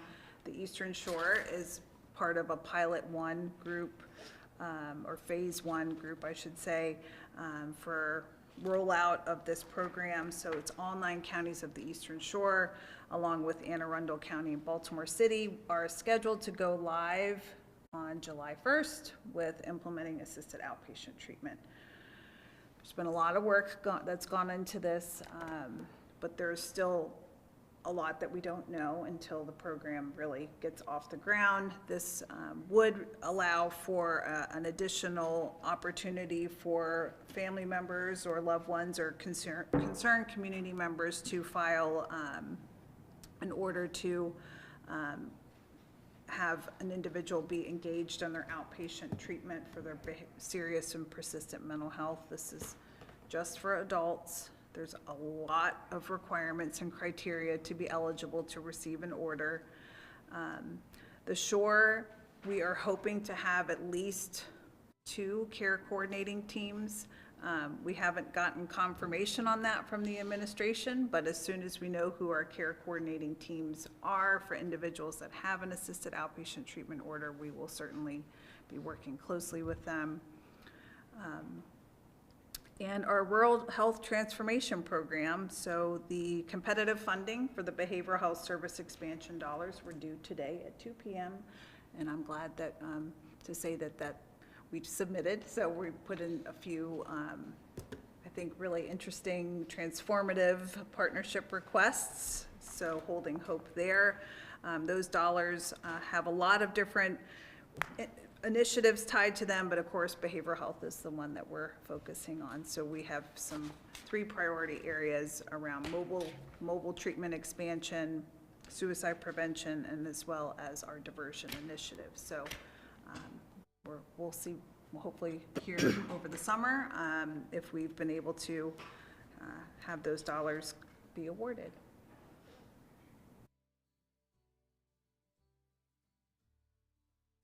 Okay. And then here we have some statistics. These are Medicaid claims. So mental health consumers was 1,655. Queen Anne's County represents represented 16.2% of the Mid-Shore individuals. And then for substance use, it was 769 consumers. With the highest utilization areas, mental health, it was outpatient services, 95%, and then for substance use, it was labs, which was 68%. And then this is the point in time count. This is through the continuum of care, the homelessness prevention services that Katie mentioned earlier. So the point in time is a count of sheltered and unsheltered people experiencing homelessness on a single night in January. HUD requires that they do an annual count. So this year it was 27 sheltered, which would be emergency shelter or transitional housing, and then 1 unsheltered, which is a place that's literally not meant for a person to live in.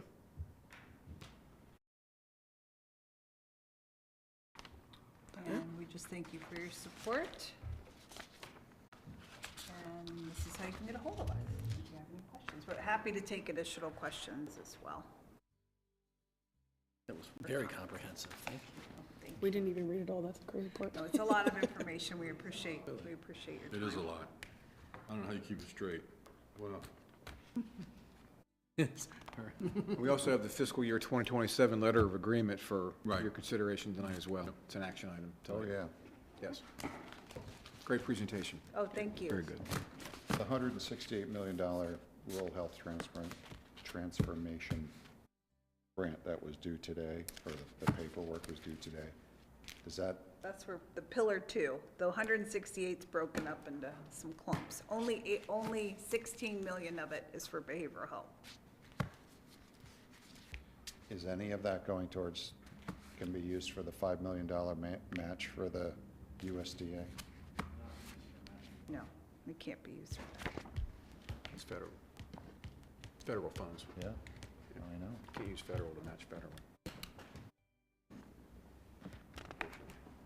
So are you speaking? Are you? You're just addressing your email from the other day? Yeah, come on up, Bryce, yeah.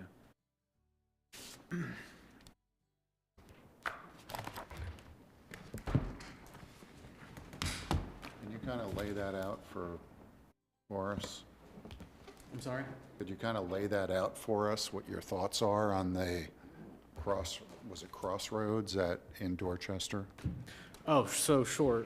So Katie and I have been talking about what other options there might be for use of this USDA funding for youth services. I had met with the USDA team and also had discussions with the Congressman's office on what truly the parameters of that funding are, if there's any flexibility in there, if the PHP stuff doesn't work out. Katie and I had a meeting with the CEO, Kara, 2 weeks ago? Kara Morris, a couple weeks ago. They are looking to build a outpatient center, per se, for mental health services out of Cambridge, and they were looking for additional capital funds to complete that facility. And there's a number of services that will fulfill services across the lifespan to include youth services. And according to the USDA team, that sounds like it's a possibility as long as we're addressing youth mental health needs in the region. And they would start serving, I think, around age. I think it was 5 years old enough. Yep. So is it essentially it's not a PHP, it's more of a,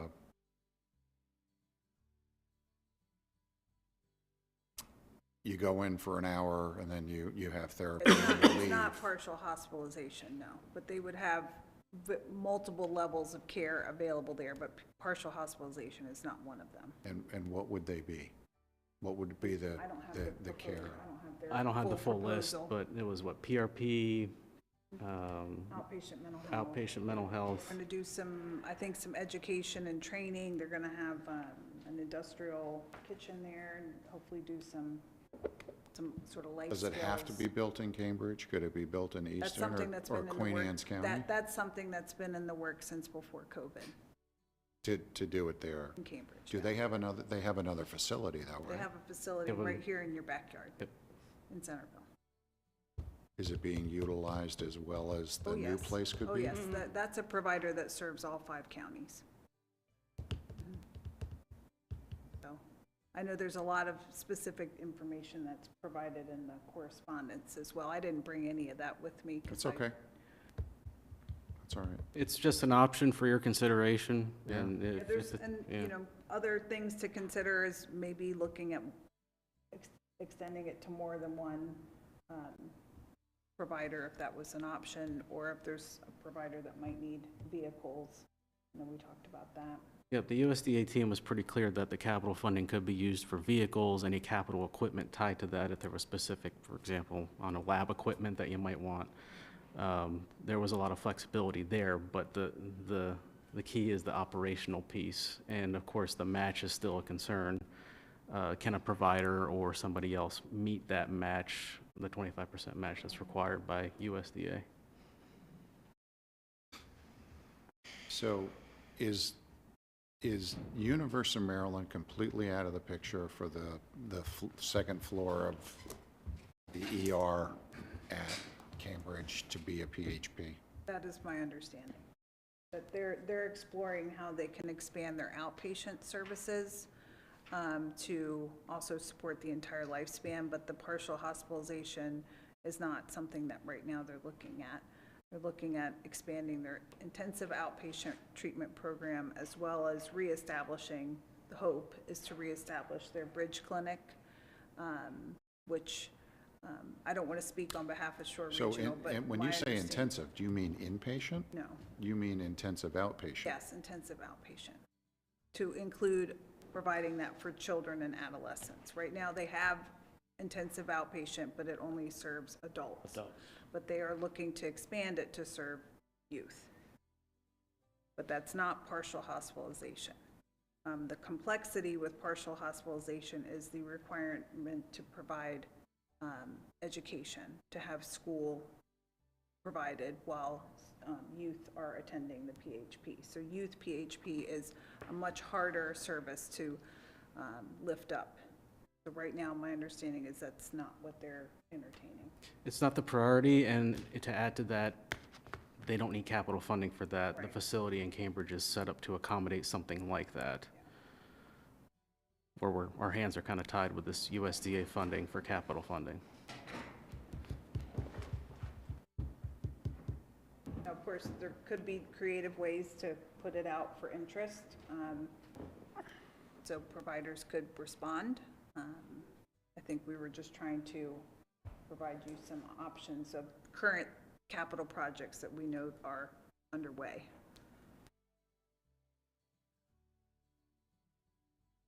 Thank you. Sure. Appreciate it. Yeah. Appreciate all you do, seriously. It's a tough job. Well, we have good partners. And we appreciate your support. Thank you. Thank you.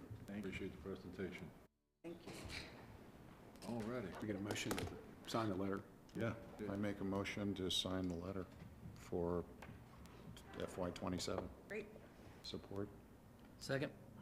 Got a motion second, all in favor? Aye. Opposed? So moved. Thank you. Thank you. Thank you. Thank you.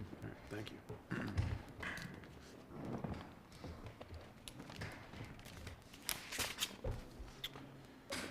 All right, Commissioners, we can move into the action items for this evening. First, we have from the Department of Public Works, under tab number 2, we have one item, pages 1 through 7. Item 1, pages 1 through 7. This is for the Board of Education Administration Building over at the Vincent, on Vincent Street, Lot 19B.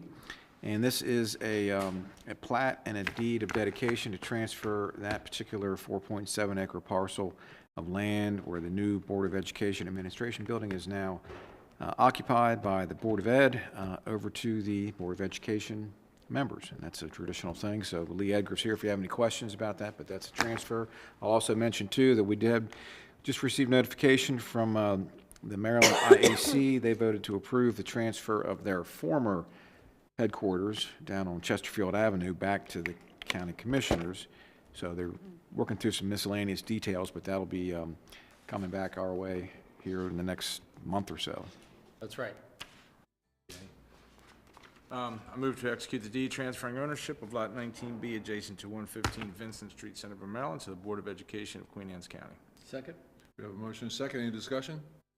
Seeing none, all those in favor signify by saying aye. Aye. Opposed? One absent. Thank you, Commissioner. Thank you. All right, thank you, Have a great one. Commissioners. Thank you, Lee. Thanks for being here. Next meeting will be daytime, right? That's right. That's right. All right, Commissioners, we got some action items to cover here this evening as well. They're under tab number 3. So if you want to flip to tab number 3, item 1, pages 1 through 10. This is a petition to intervene in Maryland Public Service Commission case number 9868.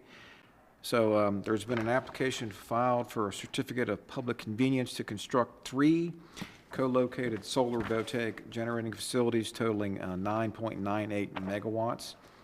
This is on 74 acres of property just outside here of Centerville on, adjacent to the 301, 304 interchange. It is within the town's growth area and the town of Centerville's Tier 2 growth area. This is a clear attempt to circumvent standards found in both Maryland Code, Public Utilities codes, and our zoning code, and our planning staff has recommended that we intervene in this particular case because it's inconsistent with the spirit of all of our objectives here with solar projects. I move to file a petition to intervene in the application of TPE MD QA15A LLC, TPE MD QA15B LLC, and TPE MD QA15C LLC for a certificate of public convenience and necessity to construct 3 co-loaded solar voltaic generating facilities totaling 9.98 megawatt in Queen Anne's County, Maryland, case number 9868. Second. We have a motion and a second. Any discussion? Oh, where do you begin, right? Yeah. Yeah, Amy, give the Reader's Digest version of what's going on here broadly, but this case specifically in Queen Anne's County, if you could. The concern with this case and the reason that I've come before you with this request to intervene is the fear of the precedent that would be set by not directly interacting with the CPCN process at this point. When 931, the Renewable Energy Act, was passed last year, and we had to accordingly update our solar provisions, we all kind of came in line with the siting standards as outlined through that legislation. Basically, utility scale solar is permitted to be sited in accordance with those standards, and community solar projects have a lighter standard. Since the update of our code and since the approval of the renewable energy legislation, we've predominantly seen community scale solar projects. We have not seen utility scale projects like we had seen prior to Senate Bill 931. This bill, this proposal is located at the intersection of Route 301 and 304, and it is in the town's designated growth area, Tier 2. During the negotiation of that legislation last year, we successfully put a prohibition on major solar development within the town's growth areas. What this project is a combination of 3 co-located community solar projects that in its entirety basically constitutes a major utility scale project. So what I did was put that in writing to the Public Service Commission, that I found that the application as submitted was a pretty clear attempt to circumvent some of the key standards that were negotiated in very long and hard-fought battles during the previous legislative session. And I really called upon, hopefully, the Public Service Commission to make some kind of a determination as to whether or not they also were going to deal with what looked like a clear circumvention of the standards. I mean, this is blatant. I mean, I felt that it was. And I felt that I had enough legal ground through consultation with our planning attorney to put in writing that when it lands in the county, we would treat it as one comprehensive major solar energy generating system rather than 3 separate community solar projects. So in an attempt to get a determination on that very interpretation that would be applicable to any other project that we might see in any of our growth areas, and also wanting to make sure that we're following the letter of the law as was dictated to us through the last legislative session. We want to make sure that that interpretation is also going to be supported, because my concern is that we might see other applications like this or other applications that I haven't thought of yet that are also circumventing some of those standards. Yeah, you take a 400-acre farm and you just do 40, 10-acre solar projects, you still have a 400-acre farm of solar at the end of the day. But like it circumvents our personal property tax on utility-grade solar, which goes back to farm preservation. Yep. Not to mention, Kent County has a project over there that was developed into solar. That was their last piece of priority growth area that had water and sewer to it. So they lost it. They put solar there. This is a priority growth area for Centerville. We're having all these conversations about moratoriums, and we won't be able to build on the island. We're going to have to build in the towns, but then if we take that town land and put solar on it, we can't build on it, which is where we would have to build. So there's a lot of things going on here that are just bad about all this, honestly. And the town did submit a letter, so we submitted a letter, and the town of Centerville did likewise, in accordance with the completeness determination deadline, which the public utility law judge established. The application was found to be complete, but as a result of the letters that were submitted, there was a request that the applicant submit a brief that addresses the points that were raised in our letter.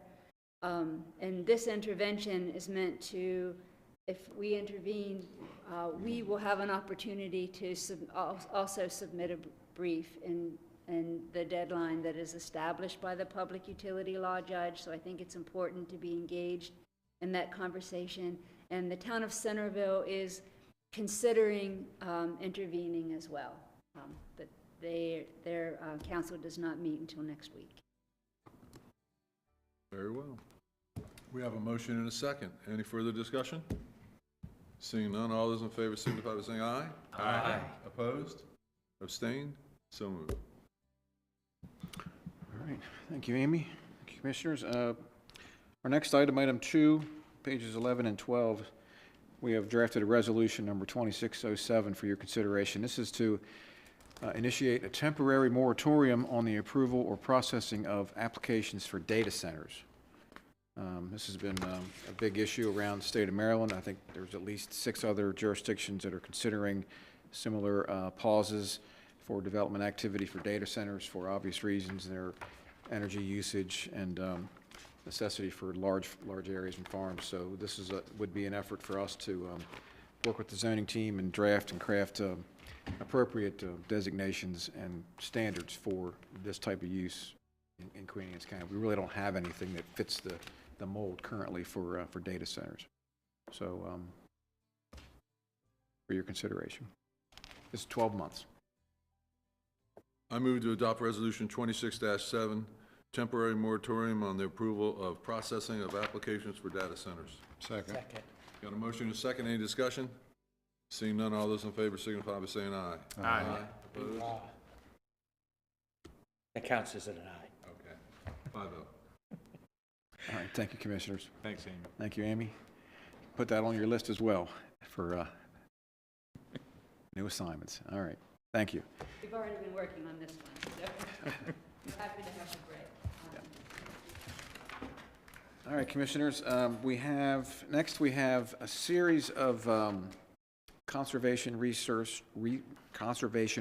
enhancement program agreements of sale. And, Mr. Joe Pippin's here as well. He's prepared these, so I'll try to summarize these, but these are all ready to be submitted to the Department of Natural Resources for review and final approval. That includes agreements of sales, project agreements, and all those have to be signed by the county commissioners. All the funding for these programs are provided by the program Open Space. No county funds are being utilized. So with that brief introduction, item number 3 on pages 13 through 27 is an agreement of sale and project agreement for the Big Oak Farm LLC. This will add 97.5 acres to the CREP totals that we have in Queen Anne's County. All right, so I'm going to change your agenda up a little bit. I move to execute each of the conservation, reservation, enhancement program easement agreements of sale and project agreements for the following properties owned by Big Oak Farm LLC, the agreement owned by Robert and Dean Roushey and Catherine Roushey Eastman, successors to the co-trustees of the trust created by the last will and testament of Robert E. Dean, and the one owned by Mardell View Farms LLC, and the one owned by Alice M. Kirby and Brenda Cheryl Kirby. Second. We have a motion and a second. Any further discussion? Well thought out. Seeing none, all those in favor signify by saying aye. Aye. Opposed? Good night, Joe. Good seeing you, Easy Joe. on you, Joe. Great job. Thanks Keep for coming coming. by. Keep them coming, that's right. All right, well, that concludes action items 3, 4, 5, and 6. So, okay. Moving on, item number 7, pages 76 through 88, we have the Bay Bridge Run 2026 MOU between us and the Maryland Transportation Authority for the event on November 8th of this year. I move to execute the memorandum of understanding with the Maryland Transportation Authority for the annual Bay Bridge Run scheduled for November 8th, 2026. Second. Got a motion and a second. Any discussion here? I hope they can get it in, the weather cooperates. I hear you. All those in favor signify by saying aye. Aye. Opposed? Abstained? 5-0. All right, thank you, Commissioners. Item 8 on page 89 is a request for economic development incentive funding for Tidewater Direct. This is for, the EDIF Commission recommended the approval of $1,599 in grant funding for forklift training for Tidewater Direct. I move to approve the disbursement of $1,599 from the Economic Development Incentive Fund, Workforce Fund for forklift training to Tidewater Direct LLC. This disbursement of funds is contingent upon a signed agreement between the Economic Development Incentive Fund Commission and the Tidewater Direct, and will outline the conditions of the agreement and performance of the project. Got a motion and a second. Any discussion? So I have a question regarding this ask and the one after the ask.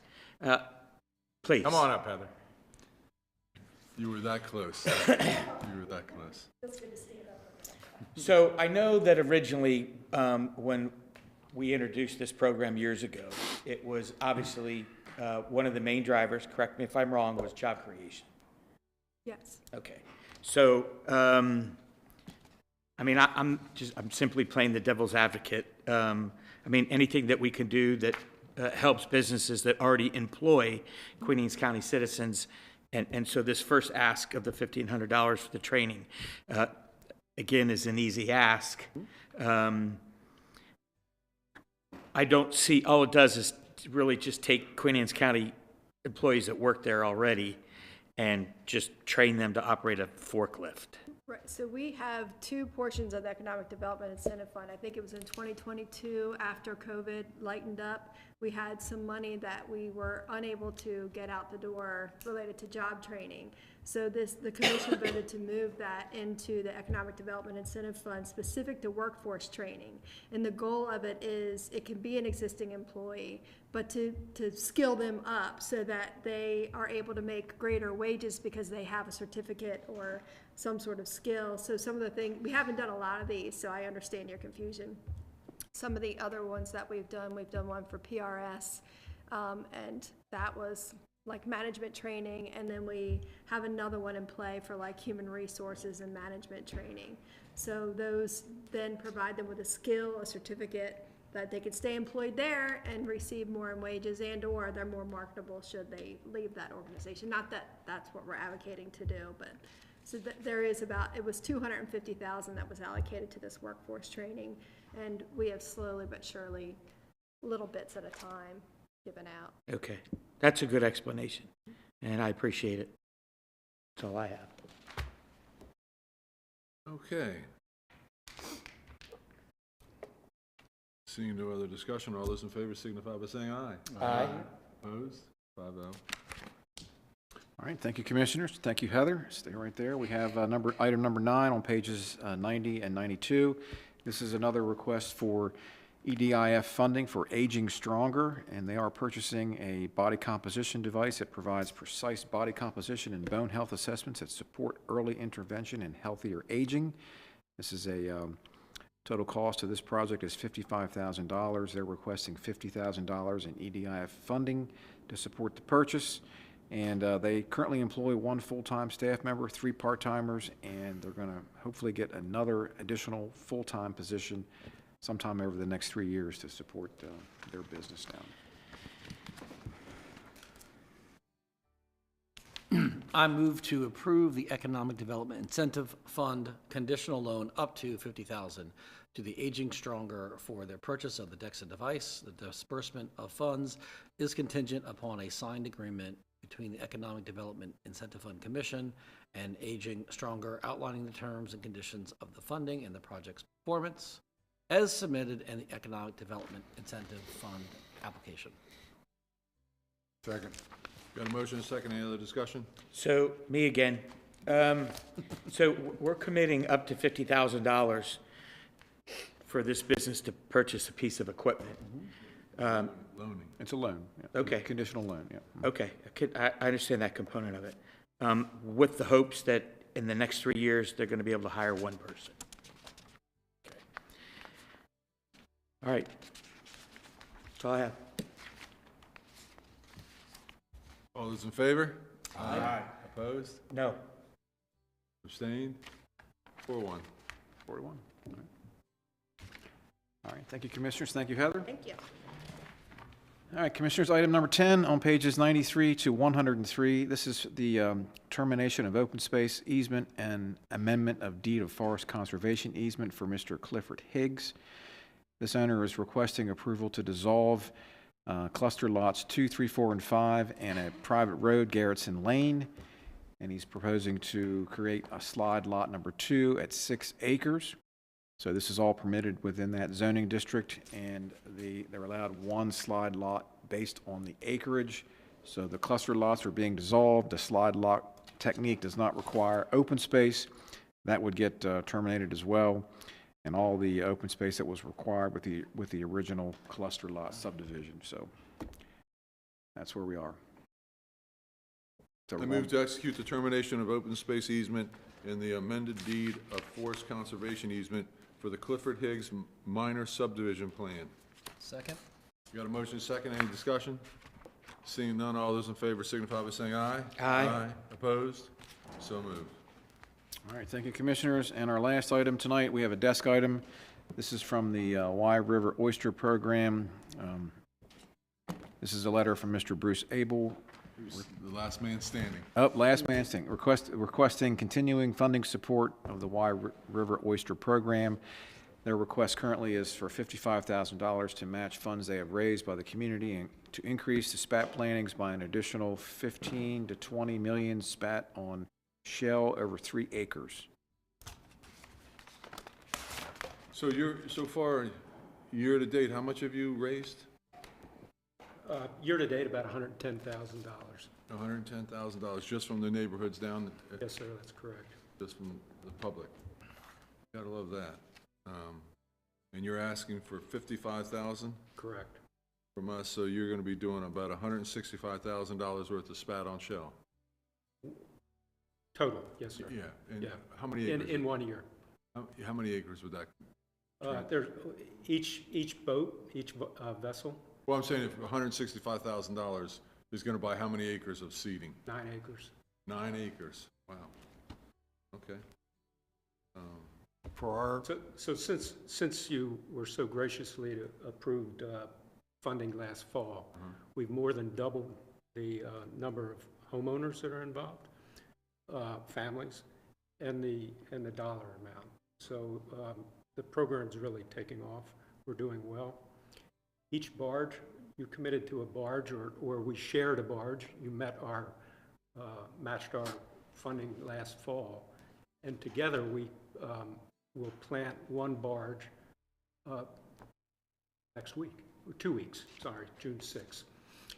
And each barge will filter about 1 million+ gallons of water per day.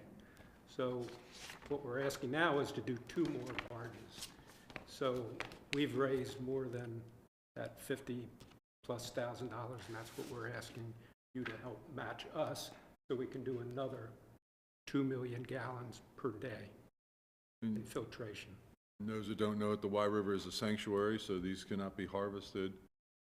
And sooner or later, when they mature out, hopefully in the next, 3 to 5 years, the spat will be coming off of those and flowing out into Eastern Bay and attaching out there on some of the other beds that have not been that lucky. So, I think it's an investment in the future. It's like what we do for the farms. Once those oysters mature, we don't have to spat on shell anymore, and we move more towards, helping other oyster beds. So. Mr. It Abel? can be harvested. Yeah, correct. These can't be, right. Mr. Abel, can you explain the process for our viewers on how do you do all this? So you buy the spat from Horn Point? So correct. So, no, not from Horn Point. So what we did, we went out and got the community involved first, okay? And their donations we will accumulate. We're a nonprofit. We're Midshore Community Foundation is our sponsor. So we work with them, we'll take the money, and then we'll buy them from a grower, not Horn Point. It's actually seed to shuck, if you wanted to know that. Seed to shock. Correct. There's a same company that's doing the seeding in Eastern Bay for the state of Maryland. So you're not putting them in tanks? They're for grown the in spat tanks. to go on the shell? Tanks. Their shell is put in They've already tanks. done that? That's correct. They've already done that for you? That's correct. That's correct. And how big are they when you put them on the barge? Are they dime size or? No, microscopic size. Microscopic size. But this past April, we did go down and we scuba dived down, took samples from our last planting. We're very happy with the results. We've talked, or we will be taking that data and presenting it to NOAA as well as ORP and kind of helping us assess that. But we're very happy. We've seen 3, 4 real oysters on that used to be spatter, now oysters, 1.5 to 2 inch size oysters. That's great. So it's working. How many people have been involved in the program with you guys in raising the money? There's a handful, like 5. But you mean how many people? But there's again, there's over 70 families. Okay, that have that's the number I was contributed, looking for. and probably 20 to 25 others that are involved but just want information. Okay. And that is about 22% of the homeowners on the Y River. Okay. How deep is are the oysters in? How deep of the water? The perfect depth is 15 to 18 feet. I didn't know that. That's interesting. All right, well, Why is that the sweet spot? I'm sorry, what's that? Is that's the sweet spot for? Well, that's recommended. That's what you by got. That's what you got. That came from the DNR and NOAA, actually. Right. Which we're not going to do. So the locations are determined by the DNR. We are not picking those locations. Comes from side scan information that came from NOAA, so that we and they know that where we're placing the spat on shell is suitable for growth and success. So because it's a sanctuary, are they going to allow you to churn them up after a few years to get the sediment off of them to bring them back up? There's a word for that, and I forget what it. you only need to do that when they're adults. No, when they're dead. You're removing that sediment so you can plant new spat onto the shells. So hypothetically, if the reef is alive, you don't have that sediment. You don't have to do that. Right. So, yeah. All right, well, I mean, I guess, I'll make a motion that we award the Y River Oyster Program $50,000. Second? We have a motion and a second. Any further discussion? Seeing none, all those in favor signify by saying aye. Aye. Opposed? Abstained? 5-0. Very good. Thank you very Yeah, much. Yes. Thank you. Mr. Abel, there's another program that people are doing where they're putting, The baskets? yeah. Yeah. You gotta have enough Is it- salinity, so like in the river, you get up too much fresh water, he's down by the mouth of the river, so. So he gets enough salinity. Yeah, and I'm sure he gets, You're talking about the baskets? Yeah, It's a great program. It's the MGO program. Primarily, it's an educational program. So out of each basket, you're getting a small number of spat, actually. So Shore Rivers estimates that you're going to get 250 spat out of each basket. We did millions, 20 million, right, so right. but it's a great program, and I fully support it. and then you can bottom leasing where somebody can basically rent The acreage. an acres and just put the baskets on the bottom or float them, it just depends on where they are and what the salinity is doing, so. Yeah. Yep. How many folks do you think did the basket program? Just guessing. I couldn't guess. What number I throw out might be Yeah. totally off. QAC Channel 7 did a piece on a gentleman by the name of Bill, who raises oysters from the baskets off his pier, and he's got a total of 12. And they start as spat in a small little basket, and then they progress as you get older. You're seeing an oyster that's 4 years old that's grown on the bottom of the bay, and his are the same size after a year and a half. So the water clarity around his pier is amazing. The grass is nutrients or growing. something? Huh? The nutrients are on a higher level? I would Towards the- recommend that you Yeah. watch that segment on QAC Channel 7. It's fascinating, absolutely fascinating. Thank you. Well, I think that the five of us up here sitting here, did a lot for the farms. And I think this is another way, the farms are in great shape and we'll continue with that, but if we can get the Y River to explode with oysters and then move away from it, I think, that's a good thing for everybody. Good thing for everybody. Honestly, I'm surprised that you're the only ones that have approached us. Well, they've raised the money, that's what I'm Yeah. saying, they have the skin in the game and, almost at a 2-to-1 rate, and I think that's commendable by far. So thank you, Bruce, appreciate it. Thank you very much. Thank you.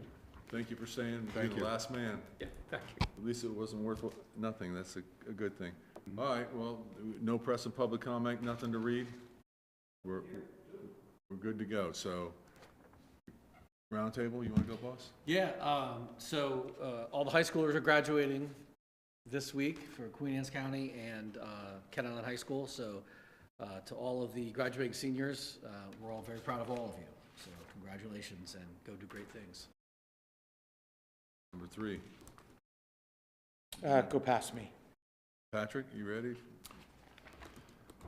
Got anything? I've been approached not strangely, by a number of teenagers asking if we would do a mental health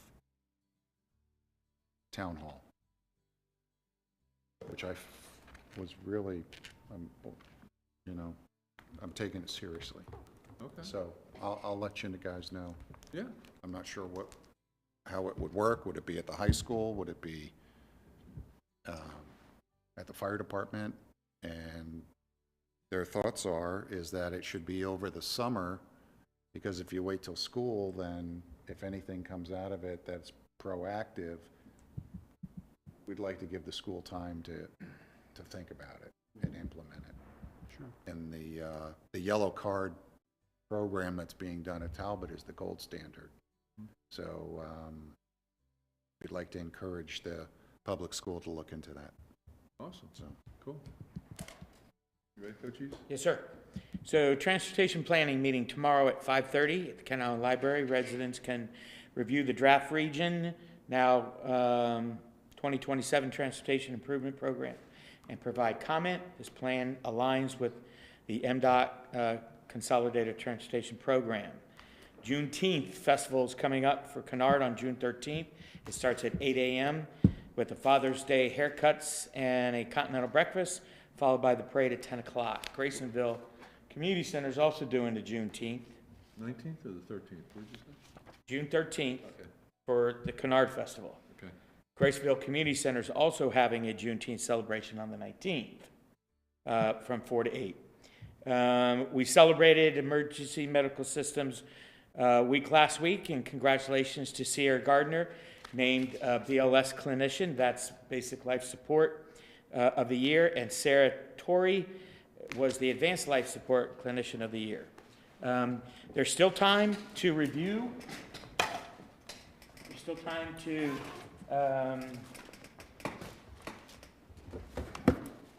there's actually a few days still left over, Jim, if you don't mind.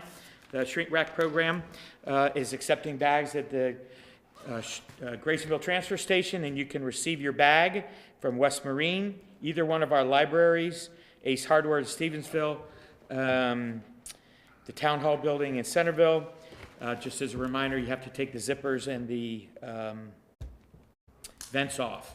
And then last, I want to share the fact that I got to attend yesterday's Maryland State 2A baseball game, where Kent Island High School varsity baseball competed against Hereford for the 2A State Classic.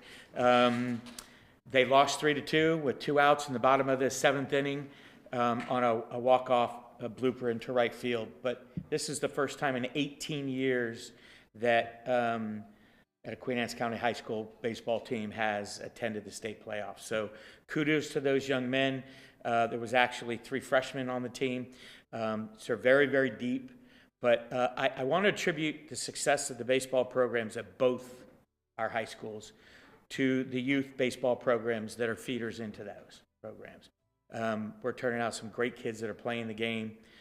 So kudos to Jack Cheney, the coaching staff for the Kent Island High School boys varsity baseball team, and of course the young men that fought very, very hard to get to where they were last night and just couldn't make it happen in the 2 outs, runner on first, 2 balls, 2 strikes, and the next pitch, just a blooper into right field. And Hereford won, played a good game, and they won on a walk-off. But kudos to those boys, and I look forward to watching them come in the future.